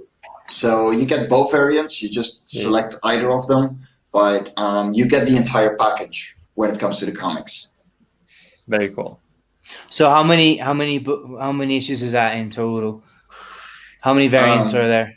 So there's 3 variants of Love and Cora 4, and then 3 back issues. So you get 6 books. 6 books. That's 10 euro a book. Yeah. That's a steal. That's nuts. Yeah, that's amazing. Now Nice one. So we got digital copy. So that's just issue 4. Yep. Yeah. Issue 4. We've got digital catch-up tier. So that's digital. All the issues so far. Yeah. Very cool. That was quite popular. 6th claim. Standard cover. Yep. Standard cover. We've got variant cover by Nina or Rich. So you'll have the option to choose, right? Yep. You can choose either. Both are awesome in my opinion. And I'm super happy with like the results they gave me because I let them free roam, and they just did a phenomenal job. Yeah, here's the Nina cover, which I love this one. I just purchased this one extra because this is my favorite cover, to be honest with you. It just looks very nice. Yeah, I love the Fibonacci sequence you put in there. What's the deal with the black and white one by Rich? How come we're not coloring this? Because I literally ran out of time on pretty much everything in my life. So it's gonna stay black and white. It's gonna stay black and white. Yeah, that's cool. That's cool. Are these covers gonna have the logo on them? No. They're gonna be pretty much virgin covers. Yeah. Oh, that's cool. Yeah, I dig that. Why are you doing that, Mike? Because I just like the way, putting the logo in would take away from the art, and I made my own cover to accommodate the logo, but they just did their own thing, and I fully approve of that. And I want I want to respect that. Now that you said that, I understand. Like, it makes sense because the art for the original cover is kind of laid out to put the logo and everything there at the front. So at the top, yeah, that makes sense. Yeah, I get that. That's cool. Physical copy variant. So your variant issues are slightly more expensive than the standard issue, right? Yes, and I did that because I paid good money for these, and I want to make a little bit of it back. But yeah, everyone I work with gets paid fairly, because I wouldn't want to work for minimum wage either on art, and they deserve the respect that they're getting from me as artists and as friends of mine. Yeah, that's cool. I think I'm going to keep my Nina cover nice and pristine put it in a bag and board and then never open it, and then I'll read my standard copy of Cora. Well, that's why people need to. Yeah, that's why people like to have more than one copy. Yeah, precisely for that reason. I may even frame it because I'm putting together a wall of CG art. Like Mike, Mike was really cool. He sent me a print and a bunch of stickers when he sent me the original artwork, and I gotta say, he showed me so some of that material is available on this campaign, and it is really nice. He sent me a bookmark, and the printing on that is like it's infused with glitter or something. It's kind of shiny, and it's really cool. Really nice. That's just a glossy finish. I swear, it looks like it's got glitter infused inside the printer. Well, I think they used to print those a lot in the 90s. It was like a really popular thing to have that shiny thing. It looks really nice from what I've seen so far. Yeah, but that is just a standard glossy finish. Yeah. So when you get your comics, you usually want to go for matte finishes or uncoated. But when it comes to goodies, go for glossies. Get a little bit of shine on there. Yeah, well, regardless, they look very good. I'm gonna get the print you sent me. That's going up on the wall. I'm literally just waiting for the frame to put that up in because I like everything to have symmetrical flat frames. I'm the walls around me right now in my studio, because I just finished putting all the standard things in. It are completely barren, and I'm gonna fix that as soon as possible. And I want to put my Nina one up now. I'll put that in a frame as well. Are you gonna sign the covers? Oh yeah, all of them. Yeah. I signed them on the inside. So when you saw the PDF earlier, the second page only has the logo and the copyright and everything. Yeah. And the rest is blank because in a lot of them, especially people that I talk to regularly, I will add a little extra personal note in the main cover. Cool. Yeah, that's cool. I like that. Awesome. Yeah, dude, sign my Nina one on the cover. I want it on the wall. Yeah, sure. I'll sign it on the cover. Okay. I usually try not to, because people are like, oh, but the art, and so I was like, yeah. I'm with Aria. Looks better signed on the outside. Yeah, fair. Yeah, I'm not planning to open my Nina one, so Yeah, true. yeah, there we go. I want that on the cover, and let's keep going through the tiers. So you got physical copy, physical variant, physical catch up. So Yes. this is what. Oh no, I didn't get in on this tier. I got in on the variant version of this. Yeah, so straightforward. Issues 1 through 4, main covers. You got your catch up, but the difference here is you get the variant cover. That's the one I just got. Oh look, that's me. Yeah, you're the first one for some reason. Well, I'm not really. Like, we've had people back in this one. It's just the Yeah. difference here is the variant cover, obviously. So yeah, I want that Nina cover. Life on Cora 4, all variants. So this is just issue 4, but 3 Issue different 4, comics, right? all 3 variants. So yeah, it's for the ones that want all the exclusives, because the variant covers are completely Indiegogo exclusive. Right. So I'm only gonna print them to how much I need, and that's it. Like, they're never gonna be printed again or anything. That's the tier for everyone that wants every variant, but already has 1, 2, and 3. Yeah. So for mega fans. Yeah. Well, we got one of them. Yeah, you have. Yeah, very cool. I've just lost my tab. There we go. I'm back on it. Right. All variants. Retailer discount. 10 copies of Life on Cora 4 for 60% off. Yes, it's unfortunate no one's gone for that, but I'll be honest, I rarely see the retailer tiers go. Like, they haven't done it on Twisted Fairy Tales, one of my campaigns. It's hard to attract that sort of attention to your campaign. Well, there's another retail tier where you get 10 copies of every issue. Yeah. And that one went. But that is 75% off. So that is the deal of a lifetime. Oh, yeah, I see. That's cool. 10 copies of each issue. Has that gone to an actual store, do you know? I think so, yeah. Oh, that's cool. I think it's going to be Sorry, go ahead. Go on. I would think it's going to be necessary eventually for us to get in stores. Well, yeah. Do you know what I mean? We need a CG retailer. Yeah. Liberty Distribution, guys. Yeah? Talk to me. What's that? So I don't know if you know IndieVolt.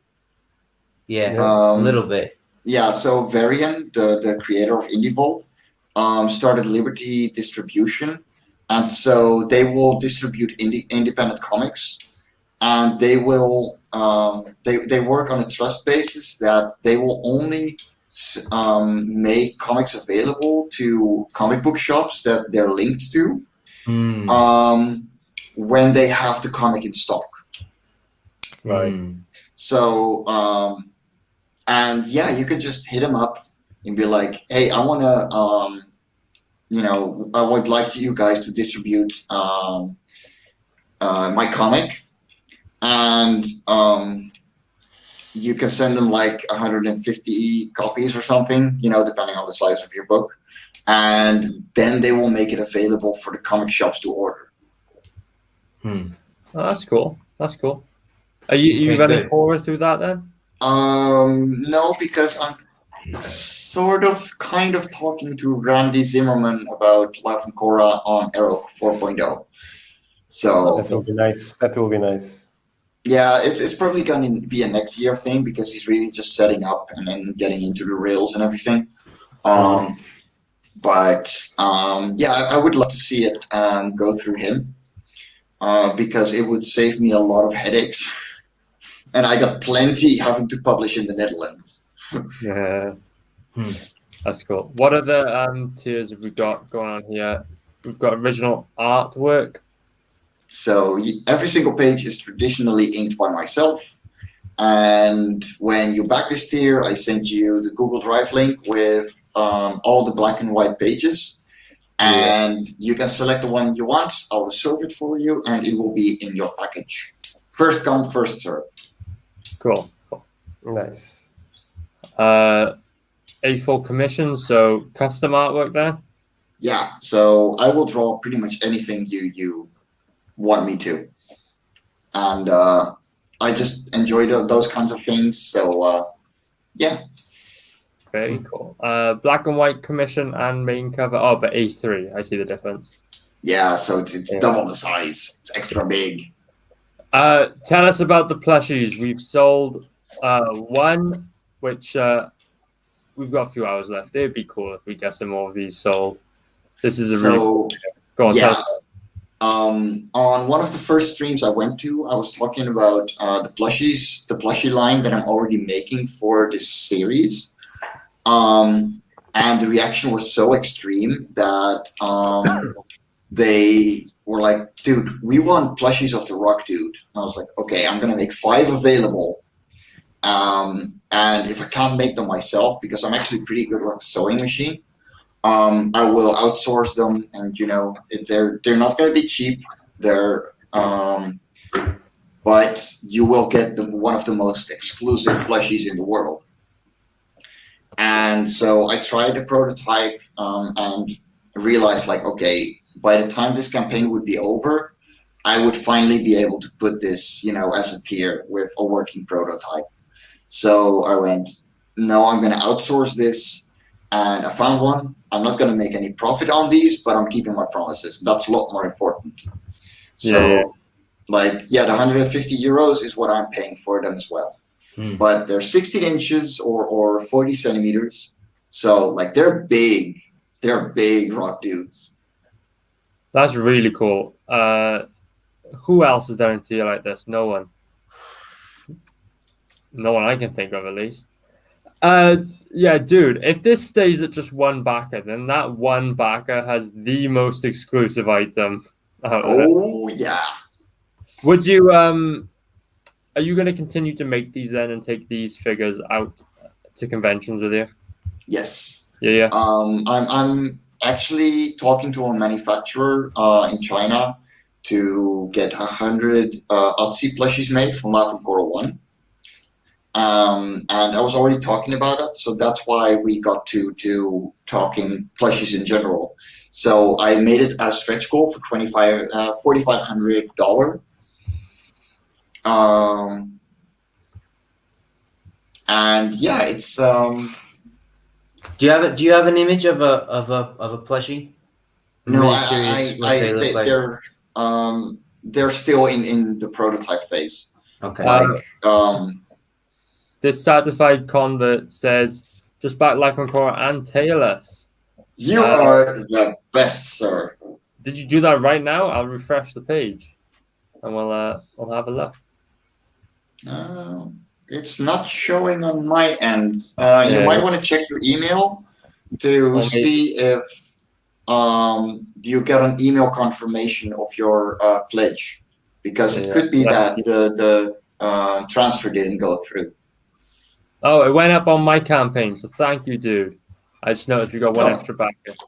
Mr. Convert, if you don't mind, I would strongly suggest that you continue to convert until such a time as you are satisfied, sir. Satisfaction is the name of the game. But yeah, it's still on 39 backers on this end, I'm afraid. So you might want to check if you got a confirmation, okay?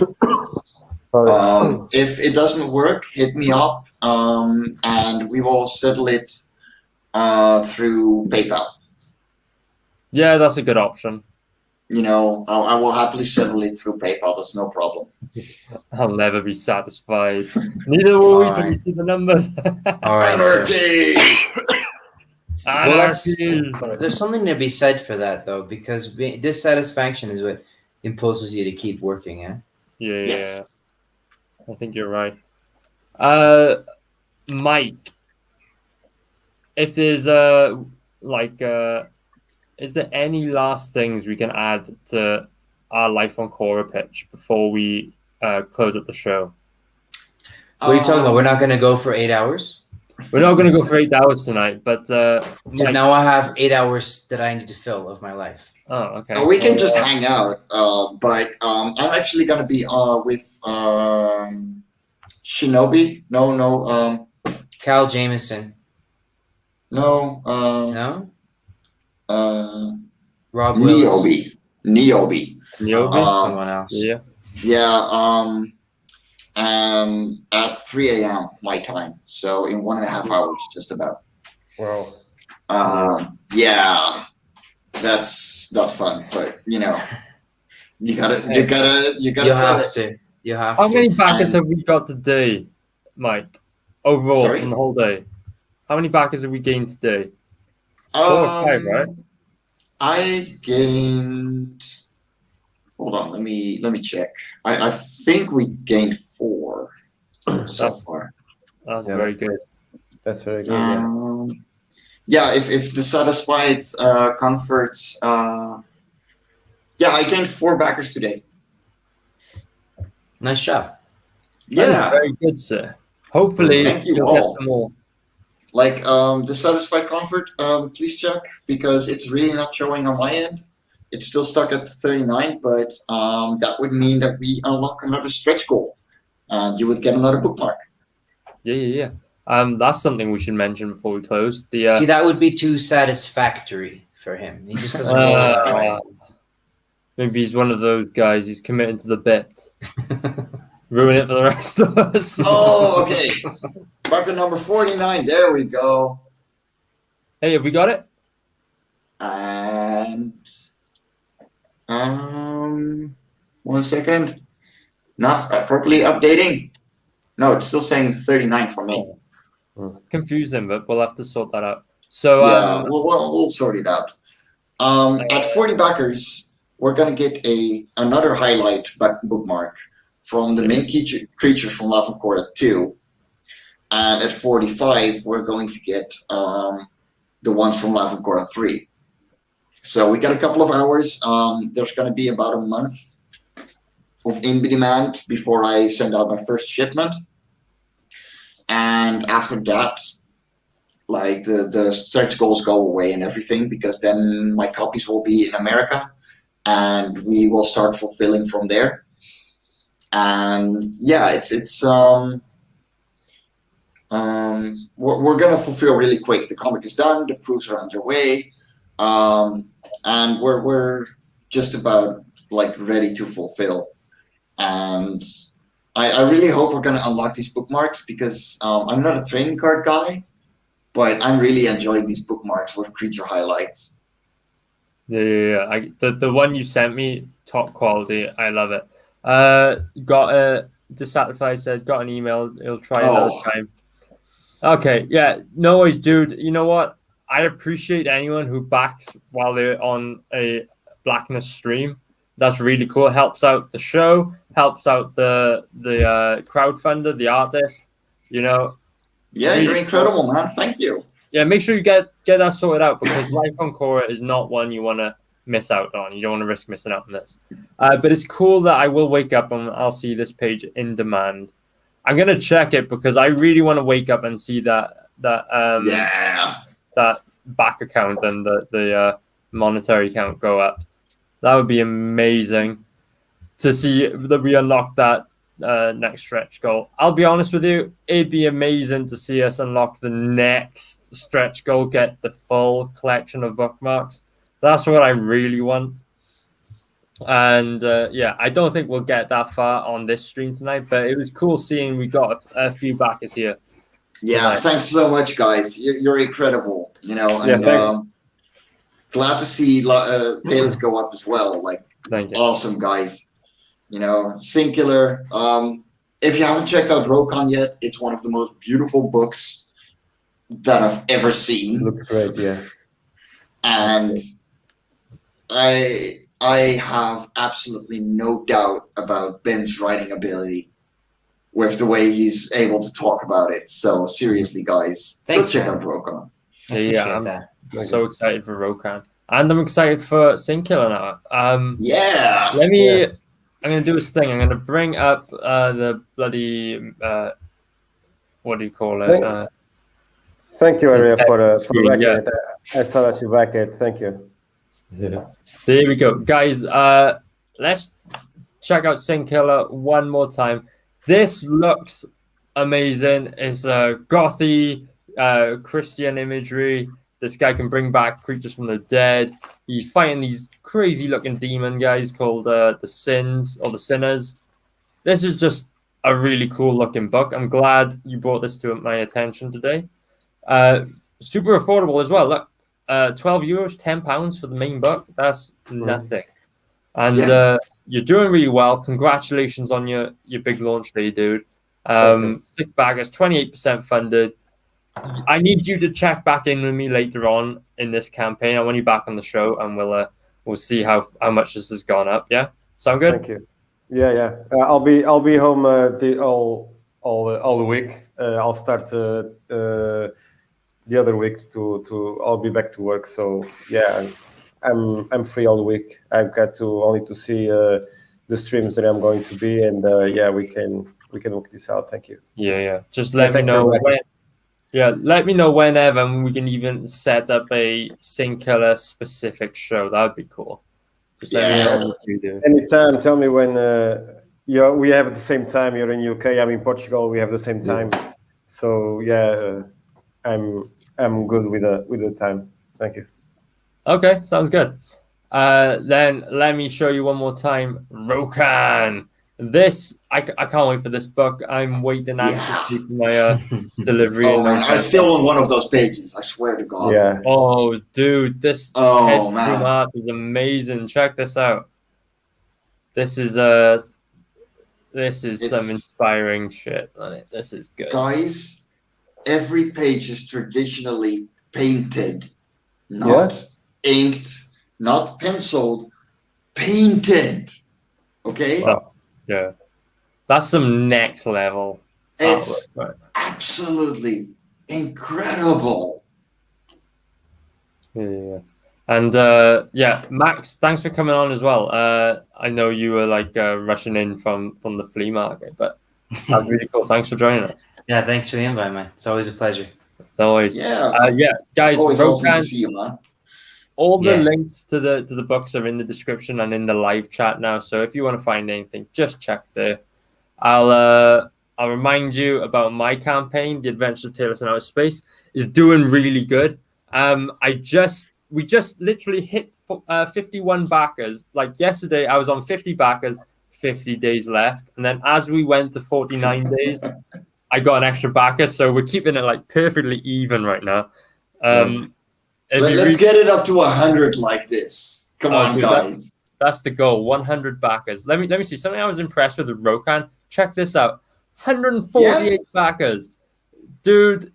That's insane. That shows that there's a fan base out there for this sort of book. Yeah, there is. Yeah, there's a lot of people really interested in it, and I think a lot of them are holding their breath. Is there really going to be a 27-page book with every page this elaborate? Yeah, there absolutely. Well, we haven't had anything like that for a long time. Not since the 90s, at least. Not since people were doing experimental things in the mainstream. That died out a long time ago.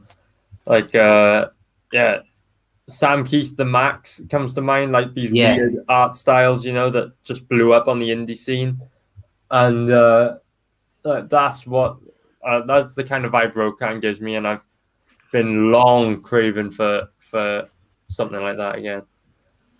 But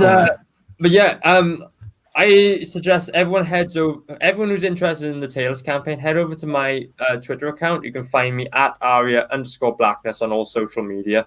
I feel the same way about Tailless.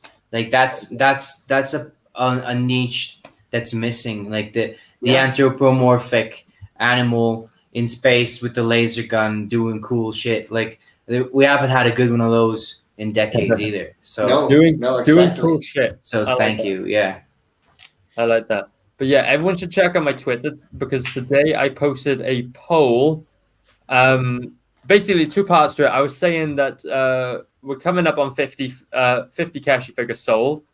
We've sold 30 so far, so I'm sure within the next week or two we'll be hitting 50. At which point we'll be upgrading this guy, so he'll be rubberized. He'll be made out of the actual rubber material that classic muscle figures are made out of. And then the second part of that post was I posted a poll, a live poll, so you can vote on what you would like the next stretch goal or the next addition to the campaign will be. Like the four options are Super Jumbo Taylor, so this exact same guy, but blown up to 5 inches, and he'll be an absolutely huge, chunky rubberized figure. The second option was a tailless laser gun add-on for Keshi Tayless. So once this is rubberized, it'll sort of fit nice and snug inside his hand, and the sort of friction from the rubberized material will hold it in place. So potentially add on a gun.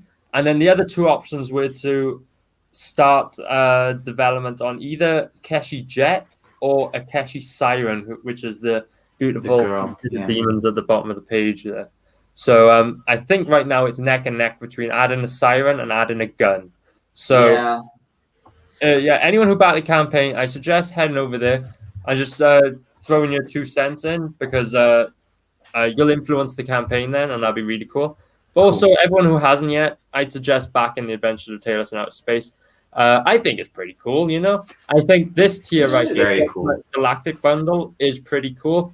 When you back this, you're going to get basically everything in the campaign. You can get the book, digital book, you're going to get the action figure card, and then you're going to get 2 exclusive trading cards and 2 exclusive posters that are available nowhere else on the campaign. And what's more, you're getting all that at a £5 or £6 discount. That is a lot of money. That's $7 or $8, maybe $9. I'm not quite sure, but you're getting everything included at a steep discount. Plus, if you're in the United States, you're getting all that shipped to you for £7 or £8 cheaper than the standard CG book of the same size and weight. So big savings on the actual merchandise and big savings on the shipping. What are you waiting for? Get on the Ultimate Galactic Bundle. It's got everything in it. And yeah, guys, link in the description. Just check out the Adventures of Taylor in Outer Space and vote on that poll. It'd be cool to see a lot of traction on that one. We need more traction. Yeah. We need the world to see Taylor's. Thank you, Jay. Thank you. We need the galaxy to see Taylor. Yeah, there we go. That's the spirit. Yeah. But all 51 backers, I appreciate the hell out of you. That's amazing so far. Let's keep this train rolling. Let's get this cat into outer space. So yeah, we've done Sin Killer. Make sure you check out Sin Killer. But the main event of tonight, Life on Cora 4 Inner Talents. It's closing in 8 hours. I can't believe that. I've had a lot of fun watching this campaign fund through the 60 days or whatever. It's been a lot of fun. How have you found it, Mike? Well, it was only 30 because I didn't extend. 30 so days, but yeah, it's been incredible. You know, I'm getting double what we made on the previous campaign now, and just the support from just seeing like, yeah, this guy knows what he's doing and he fulfilled, so we're gonna do it again, you know, and we're gonna bring our friends. That response has just been too incredible, and I couldn't thank anyone that backed and supported me, and it just helped me out enough. It's incredibly humbling, seriously, guys. Yeah, I'm gonna bring this back up 1 second. There we go. Yeah, we're about to wrap up the show. What I want to do is play the trailer as we call it a night. But Mike, I just gonna say big congratulations to you. This is a huge success of a campaign. You're at 504%, and we've still got 8 hours to go. That's amazing. And of course, you said we're going to be in demand for about a month. So, you know, the journey's not over. In demand is really just, you know, the second half of the campaign. This is, I'm very glad we teamed up on this. Yeah. It is such a good book. I'm happy to attach my project to it anytime, because this is great. Mike, you've achieved sort of a status as the nicest guy in CG. You should be proud of that. You helped. And that's a hard title to win, man. There's a lot of nice kids out there. There are. Yeah, I mean, I would consider myself a rotten bastard, but it doesn't mean I can't rise together. You come across as very nice, so you're doing something. Fair. You're the nicest rotten bastard I've ever met, and you've got a cool book to top it all up. So thanks, guys. Yeah, I'm just checking the chat one more time. I'm not missing Life on Cora, and save for payday. Good, nice. Good. Get in on Life on Cora while you can. Oh no, Doris is super supportive. She's wonderful. She has done a art book where she combines her haiku poetry with kind of like glass in lead art. Right. And it's incredible. It's currently on Amazon. It's on Kindle. I would have to look it up on Facebook. I should share it around again because it looks incredible. She's done a wonderful job on that. I followed Doris like today, I think, actually on Twitter. So Doris, shoot me a DM or something. I want to see that. That'd be cool. You know what? Really cool, guys. It is 22:01 in the morning, which means I gotta get up in 3 hours and 10 minutes time. Let's call it a night. That's gonna suck. I'm gonna be a zombie in the morning, but I'm gonna be very happy if I wake up and I see these extra bookmarks unlocked. She says you can get it on Amazon. What's the name of the book? Do you know? It's like she's been doing a lot of Facebook streams, so that's why I mainly remember it from. But I'm sorry, it's 1:30 a.m. for me. So like my mind is. No worries. Doris, feel free to drop in on a stream anytime. You can join in. You can show us off your book. No problem. That sounds cool. Thanks, guys, everyone who showed up today to talk about your books. I really wish you all the best success. Best of luck to you on the final 8 hours of this, Mike. I'll catch up on that awesome. In the morning. Very cool. I'm going to play this trailer, and then by the time it's done, we'll be gone. That's the Blackness Podcast, episode 2. Guys, let me know if you have any audio issues. This is Life on Cora. Bye, guys. Night.